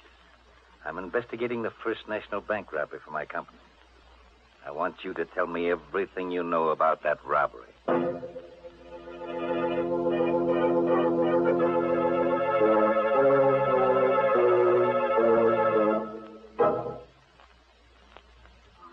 He was a big man, but not fat, this detective. And although he didn't appear to be very intelligent, he had a look of cunning. His clothes were rumpled, and he rolled an unlit cigar around in his mouth as he spoke. Suppose you start from the beginning, Sturgis. There's nothing to talk about, Biggert. I don't know anything about the robbery. You don't, eh? No, I don't. Why should you come here annoying me with silly questions? I'll tell you why I'm here, Sturgis, and then maybe you'll see your way clear to talk. You know the bank was robbed last night, and the crook got away with better than $78,000. Yes? The night watchman was shot. He's in a coma now, but before he was shot, he shot one of the crooks. What does that have to do with me? I'm coming to you, Sturgis. I'm a slow man, but I'm thorough, which is more than you can say for the harness bulls on the police force. Take those harness bulls. They didn't spot the trail of blood that wounded crook left when he ducked down the alley behind the bank. Funny thing, they clean missed it. But I noticed it, Sturgis. I followed it through the alley and straight up this street. And here's another peculiar thing. The trail ended right smack at the door of this drugstore. Are you implying... 2 and 2 makes 4, Sturgis. As I said, I'm not a fancy-pants detective, but here's how I figure it. This yegg was wounded, so he came in here and asked you to fix him up, which you did. In exchange, he gave you a nice big piece of the tape to keep your mouth shut. Am I right, Sturgis? You're 100% wrong. If you were smart, you'd talk now and save yourself a lot of grief. I've got nothing to tell you. Suit yourself, Sturgis. But here's my business card. In case you change your mind, you can reach me, the Hotel Empire. By the way, the company is offering a $5,000 reward for the return of that money. I'm not interested. Good day. Okay. It's your neck, Sturgis. I'll be seeing you. Alex, I heard what he said. He knows. I should have thought of the blood outside. How can you stand there and act so calm about it? He knows, I tell you. Take hold of yourself and know. He only suspects, and his suspicions aren't worth 2 cents unless he can produce evidence. Believe me, we've got nothing to worry about. I was cocky then. Too cocky. Lenore was right. I was a changed man. That money had put iron into my spine. And then, that afternoon, I got the first of the phone calls. Hello? Sturgis Drugstore. This is Western Union calling. I have a telegram from Mr. Alex Sturgis. This is he speaking. Will you accept the message over the telephone, Mr. Sturgis? Yes, of course. The message reads as follows. Place the money in an envelope and mail it to box number 11, General Post Office. Don't fail to act as instructed because your future depends on it. Is, that all? That's all, Mr. Sturgis. There is no signature. Thank you. Bye. Oh, it was bad enough having that detective snooping around, but now this telegram. Oh, don't take any more chances, Alex. Send the money. No. Alex, please. I'm frightened. Listen, Lenore. Calm yourself. It's perfectly clear what happened. One of the bank robbers came with Kirk as far as the store. He must have been frightened away by the police. Now he's using this method to get the money. But he won't get it. Why? What are you going to do? I'm going to put a wad of blank paper in an envelope and mail it to that post office box. Then I'll stand watch at the post office and see who claims it. And then what? That money means everything to us, Lenore. I've already killed one man for it. If necessary, I'll commit another murder. I placed blank strips of paper in an envelope and mailed the envelope to that post office box. The next morning, I went to the post office and stood near the window, waiting for someone to come along and claim the envelope in box number 11. Hours passed. I got hungry. My legs began to shake from exhaustion. But I couldn't leave that spot. I meant to stay there until... What are you waiting here for, Sturgis? A voice cut through my thoughts. I looked up. It was Kelly, the policeman. He was suspicious. The clerk noticed you hanging around and called for a cop. It's nothing, Kelly. I arranged to meet my wife here. She's late. I saw your wife through the drugstore window as I came up the street. You must have forgotten all about your appointment. You'd better get back to the store, Sturgis. I couldn't stay there after that. I walked around the block. When I came back, the policeman had disappeared. I entered, went to the window, and asked the clerk if anyone had claimed the mail in box 11. He nodded. The letter was gone. My plan to discover the identity of Kirk's confederate had failed. There was nothing to do but go back to the drugstore. It was empty. I felt a sense of danger as soon as I entered. So I closed the street door quietly and walked as silently as I could to the door of the back room. It was open. Lenore was at the telephone. Hello. Hello, Empire? Hotel? Hello. Connect me with Mr. Biggert, please. Yes. Mr. Mark Biggert. Hang up, Lenore. Hang up the receiver. Alex! You were calling that detective. Suppose I was.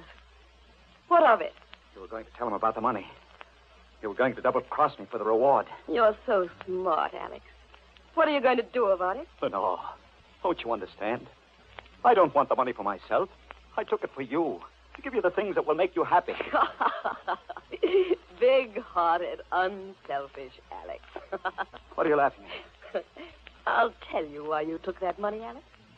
You thought you could buy me with it. Well, you're wrong. I wouldn't stay with you if you had all the money in the world. Oh, no. Would you leave me after all that's happened? I'm packing up right now. No. You can't stop me. I love you, Lenore. I did my best to hold you. If I can't have you, no one else will have you. What do you mean? Alex, stay away from me. I'm going to kill you, Lenore. Alex, no. Don't. I'm going to kill you, my Let darling. go of my throat. Alex, please. Let go.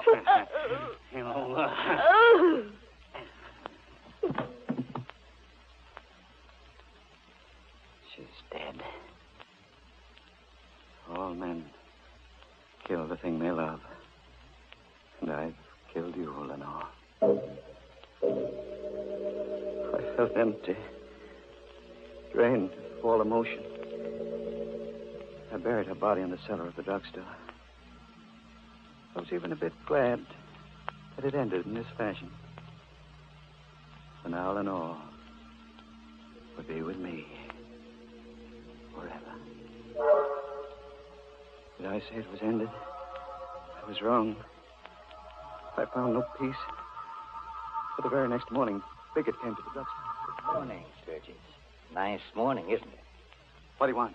Just stopped by to have a chat, Sturgis. We're giving a lot of thought to the First National Bank robbery. You know, that night watchman came out of his coma this morning. Why, tell me about it. I thought you might be interested. Here's an angle, Sturgis. The watchman says the robbery was pulled by only one man. One single crook, and he was shot. Nice angle, isn't it? Is it? Yes, it gave me a new idea, Sturgis. Now, I'm no Sherlock Holmes, but I figure it this way. That crook came in here and asked you to fix him up. We've gone through this before. I'm going to take it a little further, Sturgis. The crook asked you to fix him up, but you got a peek at all that money. So you let him die, took the money, and disposed of the body. How's that for a theory? Very clever. Can you produce the body? No, the police haven't been able to locate it, but I'm not discouraged, Sturgis. Those harness bulls aren't very smart. I'll find that body. And when you do? I'm an insurance company, Dick Sturgis. I want that $78,000. When I find that body, I'll come around here and you'll cough it up. I've told you before, I know nothing about that robbery or the money. Now I've got work to do. Suppose you run along. Okay, Sturgis. So long.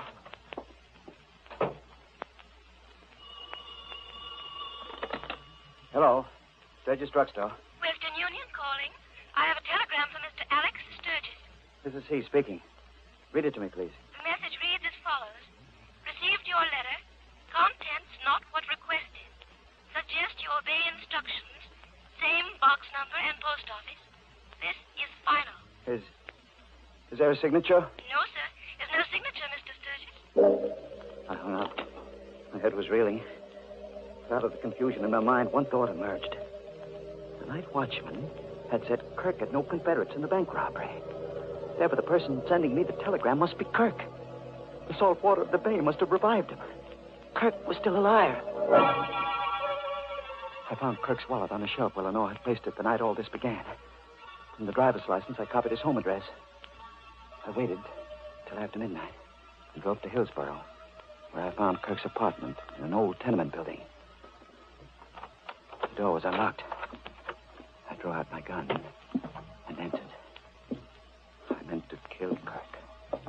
I had to kill him. The living room was empty. No one was in the bedroom. I turned.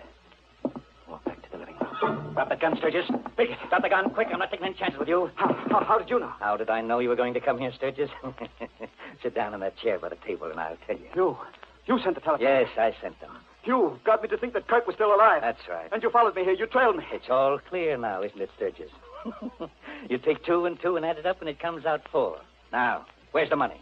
The money? We're going to cut out the cute stuff, Sturgis. I want that money. Now, where is it? It's in a medicine jar. On a shelf. In the back room of the drugstore. All right, let's go, Sturgis. First, you'll give me the money. Then I'll take you down to police headquarters. We drove to the drugstore. I led him into the back room. I knew exactly what I was going to do. On one of the shelves was a bottle of hydrochloric acid. Biggett thought it was the bottle containing the money. I reached up, uncorked the bottle, and flung the burning liquid into his... blind? I'll kill you, Brother Sturgis. If I could only see you. Where are you, Sturgis? Sturgis, where are you? I was huddled against the wall. He stood between me and the door, screaming in pain, firing his gun blindly. The first 3 shots missed, but the 4th bullet struck me in the stomach. Oh.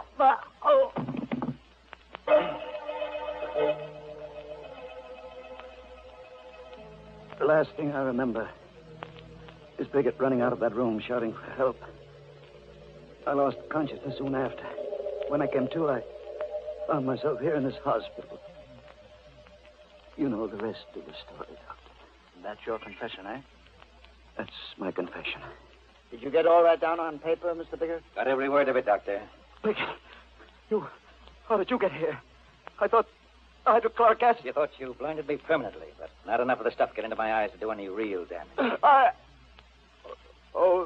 Lenore.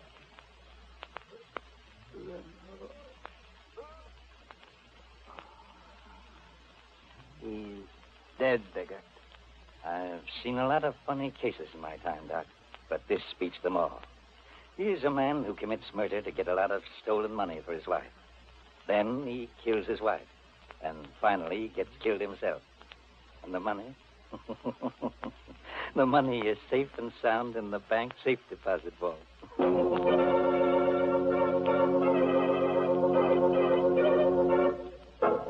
Oh, what a pity. Exit Sturgis. Yes, Bigot smoked him out just like a poor fish. Smoked Sturgis.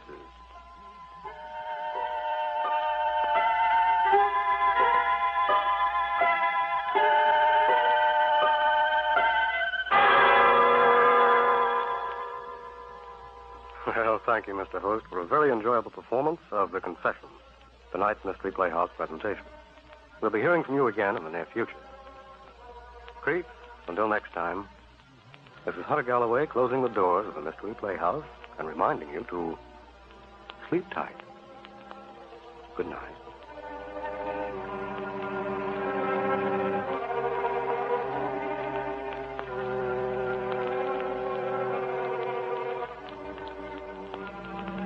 This is the Armed Forces Radio Service.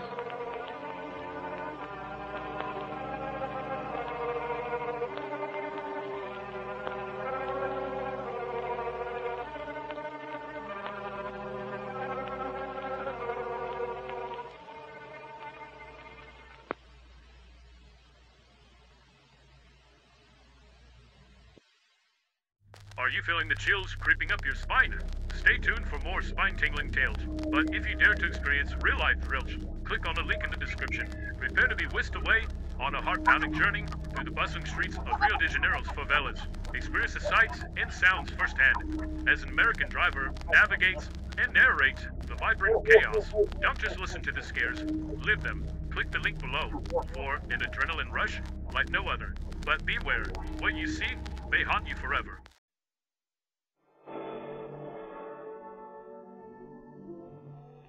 Good evening, Creep. Tonight, your Mystery Playhouse presents Inner Sanctum. Mr. Host, the door.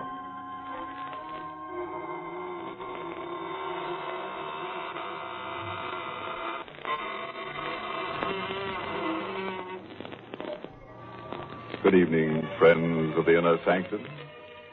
This is your host to welcome you through the squeaking door.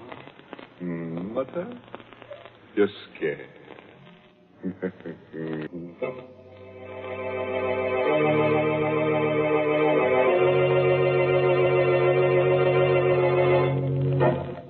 And now, friends, do whatever it is that you do when fear fastens cold fingers on your spine.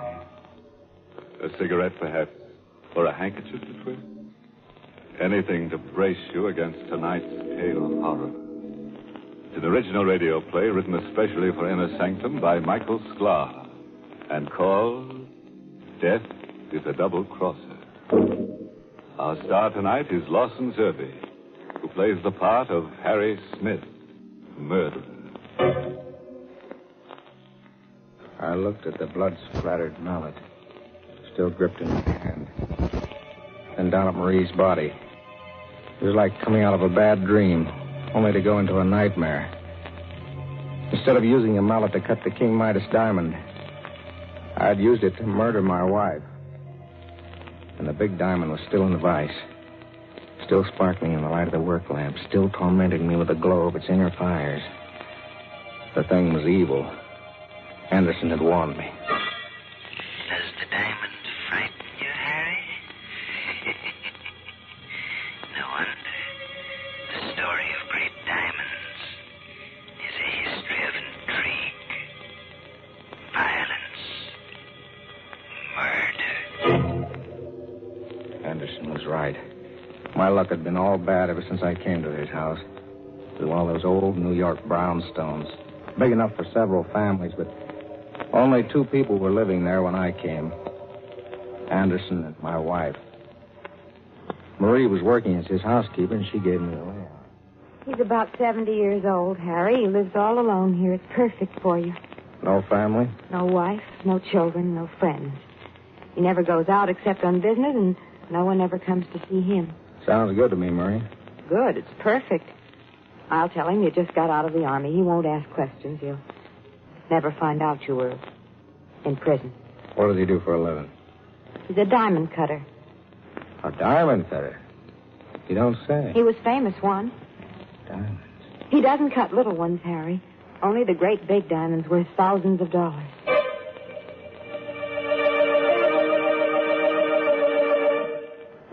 I moved in with Marie, and for a while everything was quiet. I didn't mind the quiet after that 5-year forgery rap in Sing Sing. Then one day the peace and quiet ended. I met old Anderson on the steps going down to the street. Good morning, Harry. Oh, hello, Mr. Anderson. Hey, you look all excited. Some good news come your way? I hope so, Harry. Of course, I can well afford to be idle, but it would be pleasant to work again. And it's nice to know that people still remember you. Is it a job? Wonderful job. If I get the assignment. I'm sure I'll get it. He couldn't give it to anyone else. A diamond? One of the largest diamonds in the world. The King Midas stone, discovered last year in the Kimberley fields. Was purchased recently by Johnson, the multimillionaire. I'm on my way to his home to discuss the cutting. Well, good luck. I sure hope you get the job, Mr. Anderson.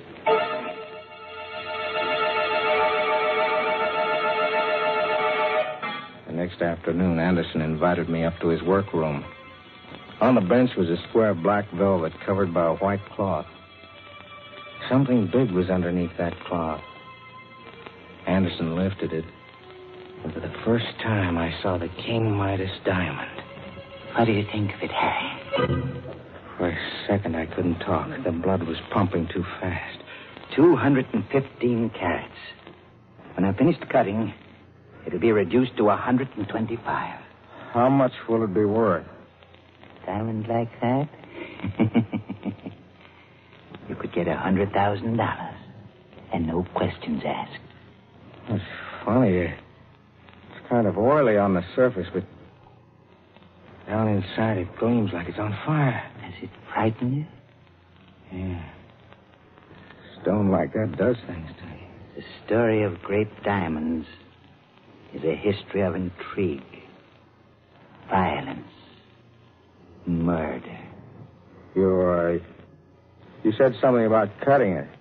I'd have to study the King Midas until every detail of the task is clear in my mind. Then just a few light blows of the mallet on the chisel, and the result will be a flawless diamond. How long will it take? Oh, I should say about 2 months, Harry. I went downstairs to Marie. One look at me, and she knew something had happened. I told her my plan. If they catch you, they'll send you back to jail. They won't catch me. I've got it all figured out. This is our chance. He told me himself that the diamond will be worth $100,000 when he's finished. $100,000? Yeah. No more pots and pans and scrubbing floors. No more passing phony checks. We'll be set for life, Marie. How are you going to go about it?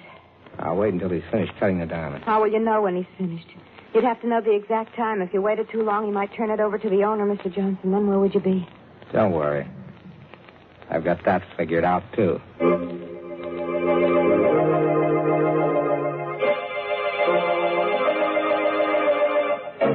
So you want to become a diamond cutter, Harry? If you'll teach me the work, Mr. Anderson, I promise it won't be any bother. All I want to do is watch you while you go about cutting the King Midas. Diamond cutters aren't made overnight. It takes a great deal of time. I spent 50 years learning the craft. Oh, please, Mr. Anderson, you don't know what this means to me. Yeah? All right, Harry. I'll let you watch me as I work. So that's how it began. Every day for 2 months, I went upstairs and watched Anderson as he studied the King Midas diamond. Cleavage must take place along planes parallel to the octahedron faces of the crystal. Step by step, he explained the job, how he would split it, where he would place the notches so that the diamond would split along the exact lines he wanted. He went over every detail again and again and again. Finally, he cut the notches for the splitting. Slowly, carefully. And then he placed the diamond in the vise. He got out the chisel and the mallet and placed them on the workbench. It was like a wedding ceremony. I was on fire. I couldn't wait. Just a few taps with the mallet, and it's done. Are you going to do it now? No, Harry. Tomorrow. Tomorrow. He kept putting it off. Then I realized what it was. He was scared. He couldn't trust his unsteady hands. It hit me like a ton of brick. He was never going to cut that diamond. You're so smart. What are you going to do now? I'm going to cut the diamond myself. You? Yeah, me. I know how to do it. It's all set. There's nothing to it. But what about Anderson? We don't need Anderson anymore. You mean... Yeah. But that's murder. So it's murder. They'll never pin it on us. I've figured out a way to do it without leaving any trace behind. We went upstairs. Anderson was standing where I left him at the workbench. He was so lost in thought that he didn't hear us come in. He isn't looking. Get it over with. All right.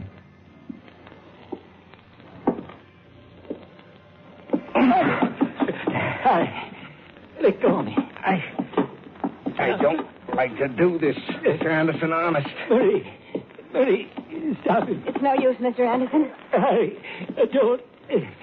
Please. He begged for mercy. He fought back, but it was useless.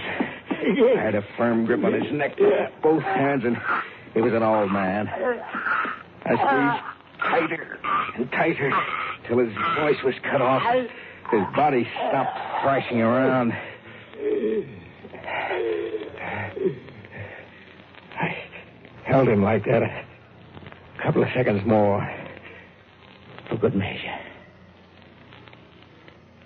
You can let go of him now. He's dead, Harry.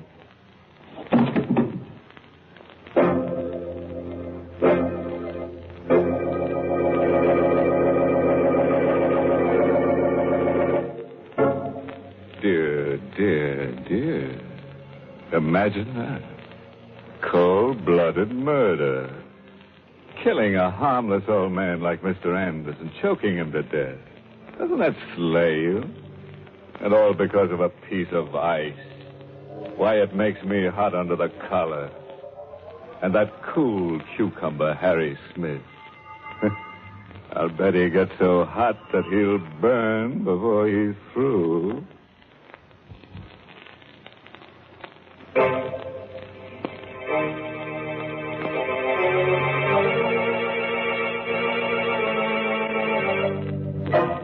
Well, friends, let's get back to Harry Smith and his charming wife. Such nice people. They killed old Anderson, the diamond cutter, to steal a piece of ice worth $100,000. And unless they have a lot of another kind of ice handy, they'll have to do something fast to get rid of the body. We carried Anderson's body down to the cellar and broke open the brick wall. Placing the old man's body behind it, we bricked it up again. Then we went through my plan. I wrote a suicide note. To whom it may concern, I, Olaf Anderson, because I failed in the task of cutting the King Midas diamond, have decided to take my life. When this note is found, I will be dead. It was easy for me, a professional forger, to fake the suicide note in Anderson's handwriting. I had him say he was going to end it all in the river and that he was taking the diamond with him to his death. And that night, Marie and I took a walk across the footpath over the Hudson River Bridge. When we reached the middle, You got the suicide note in Anderson's overcoat pocket? Yeah. No cars coming from either direction. Now's a good time to drop it. There. The cops will find the coat and figure that he took it off before he climbed the rail and jumped. All right. Come on, hurry. Let's get away from here. We went home. Marie telephoned police headquarters and asked for the Missing Persons Bureau. Hello? I want to report a missing person. It's the man I work for, Olaf Anderson. Yes, Anderson. I'm his housekeeper, and I'm worried because it's so late and he hasn't come home. My name? Mrs. Harry Smith. We went to bed. I guess we would hear from the police the next morning, and I was right. Yes, what is it? Megan is the name, lady. Detective Joe Megan, Missing Persons Bureau. Oh, yes, come in. Are you the party who reported a man named Olaf Anderson missing? Yes, did Did you... we find him? I think so. I'd like you folks to come down to the morgue with me. The morgue? What for? We've got a body down there. Body of an old man that fits the description of Anderson. It's fished out of the Hudson River early this morning. You might be able to identify it.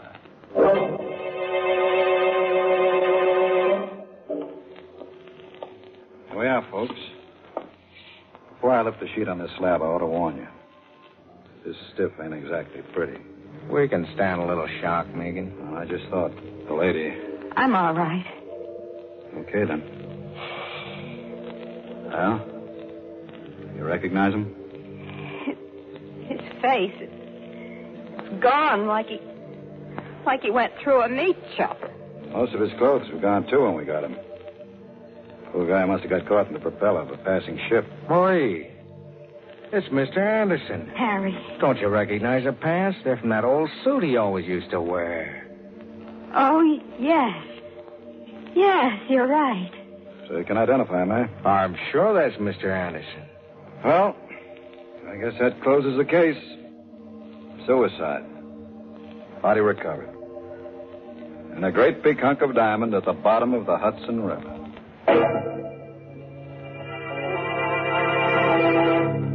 It was a lucky break for us.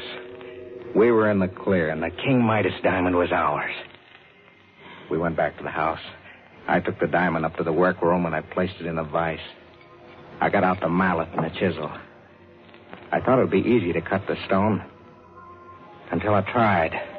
Well, what are you waiting for? My hand is shaking. I'm kind of nervous. Things have been coming too fast. Let's put this off until tomorrow.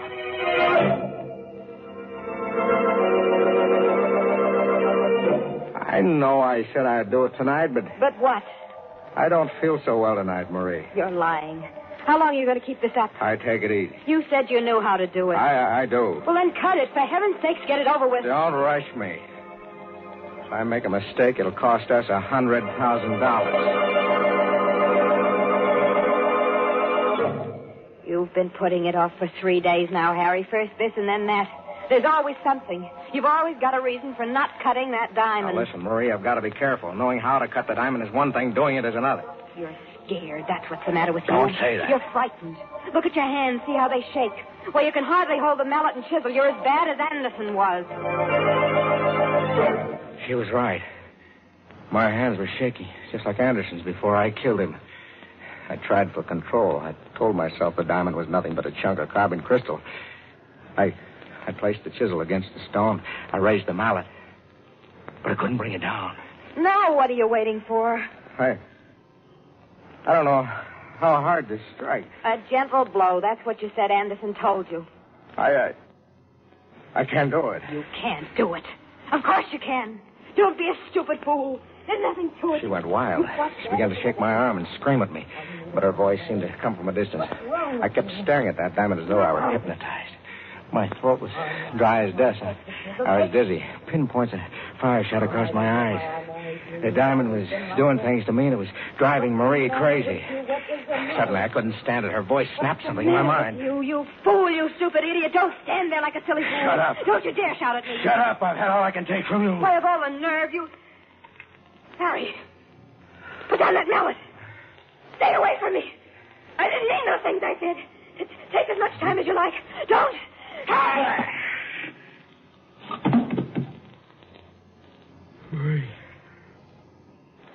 I'm sorry. I lost my head. Marie, say something. He's dead. I killed her.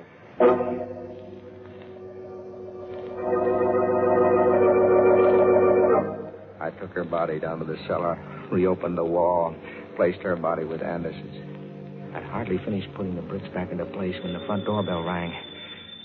I cleaned my hands, went upstairs, and opened it. Oh, Smith. It was Megan, the detective. He came in, looked around suspiciously, and closed the door behind him. What's the matter with you, Smith? Me? Yeah, you. You look sick. Me sick? I never felt better in my life. It's the light. Is your wife at home? No, she isn't. Expect her home soon? Why, no. No, she went to Baltimore to visit her mother. Left kind of suddenly, didn't she? What are you driving at, Megan? Take the chip off your shoulder. Nobody's picking on you. Yet. What do you mean? This Anderson suicide. You said the case is closed. It's closed until this morning. Now there's a couple of angles in the case that don't make sense. I'm not even sure the old guy we pulled out of the river is Anderson. But I identified him. Sure you did. Yesterday, a guy named Keeler showed up at the morgue and swore that same body was his father. It must be Anderson. The suicide note. Suicide note said Anderson was killing himself because he made a mistake and ruined the King Midas diamond. Dad, don't you see? But Anderson never got the job of cutting that diamond. He what? Say that again. Anderson never was commissioned to cut the King Midas diamond. How do you like that? It can't be. He told me himself. I got that information straight from the owner, Mr. Johnson. I don't believe it. Johnson was out of town until this morning. I got in touch with him, making a routine check on the facts. He told me he never commissioned Anderson to cut the stone. Said Anderson was too old and unreliable to be trusted with the job. But I saw the diamond. Saw it on Anderson's workbench. The diamond you saw must have been a phony. A diamond. Still upstairs in the workroom. Still waiting to be cut. I couldn't believe it was a phony. I wouldn't believe it. It had to be the King Midas. Megan was getting more and more suspicious. I had to act fast before he got down to the cellar and noticed the fresh plaster on the wall. I had to make sure about the diamond. I'd gone too far now to back out. I hit Megan on the head with an andiron. He was unconscious. I dragged his body into the closet and locked the door. Upstairs in the workroom, I grabbed up the chisel mallet.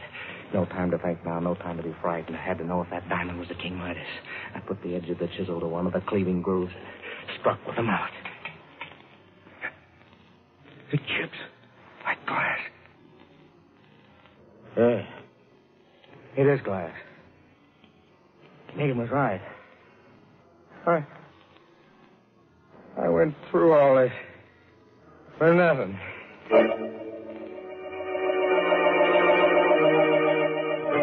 The whole thing was clear now. Anderson had lied to me. He had lied even to himself. Yeah, that was it. He had been unwilling to admit even to himself that he was no longer good enough to be trusted to cut the King Midas diamond. He was nuts. And he made up that crazy story. And I swallowed it.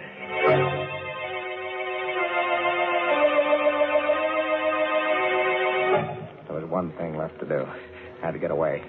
As far away as possible and as fast as I could. I ran to the stairs. Going somewhere, Smith? Megan. Ice your hands. Get him a pile. Now, come on down here. That's close enough. How'd you get out of the closet? No trick at all to force that door when I recovered from the crack in the head you gave me. That sock did something for me, Smith. You know, it gave me a brand new angle on this case. A new angle? Yeah. How's this? You thought Anderson had the King Midas diamonds. So you killed him for it and planted that phony suicide note on the bridge. You know, we almost fell for it. No, You killed Anderson. I wouldn't be at all surprised if you murdered your wife. And all for a phony 5 and 10 cent store diamond.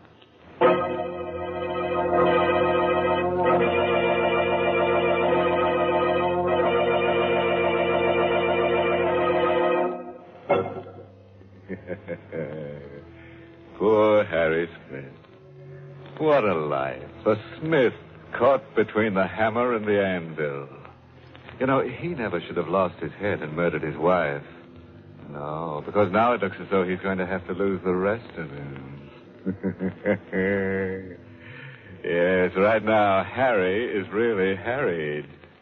And when the state executioner gets him, he'll be fit to be tied in a noose.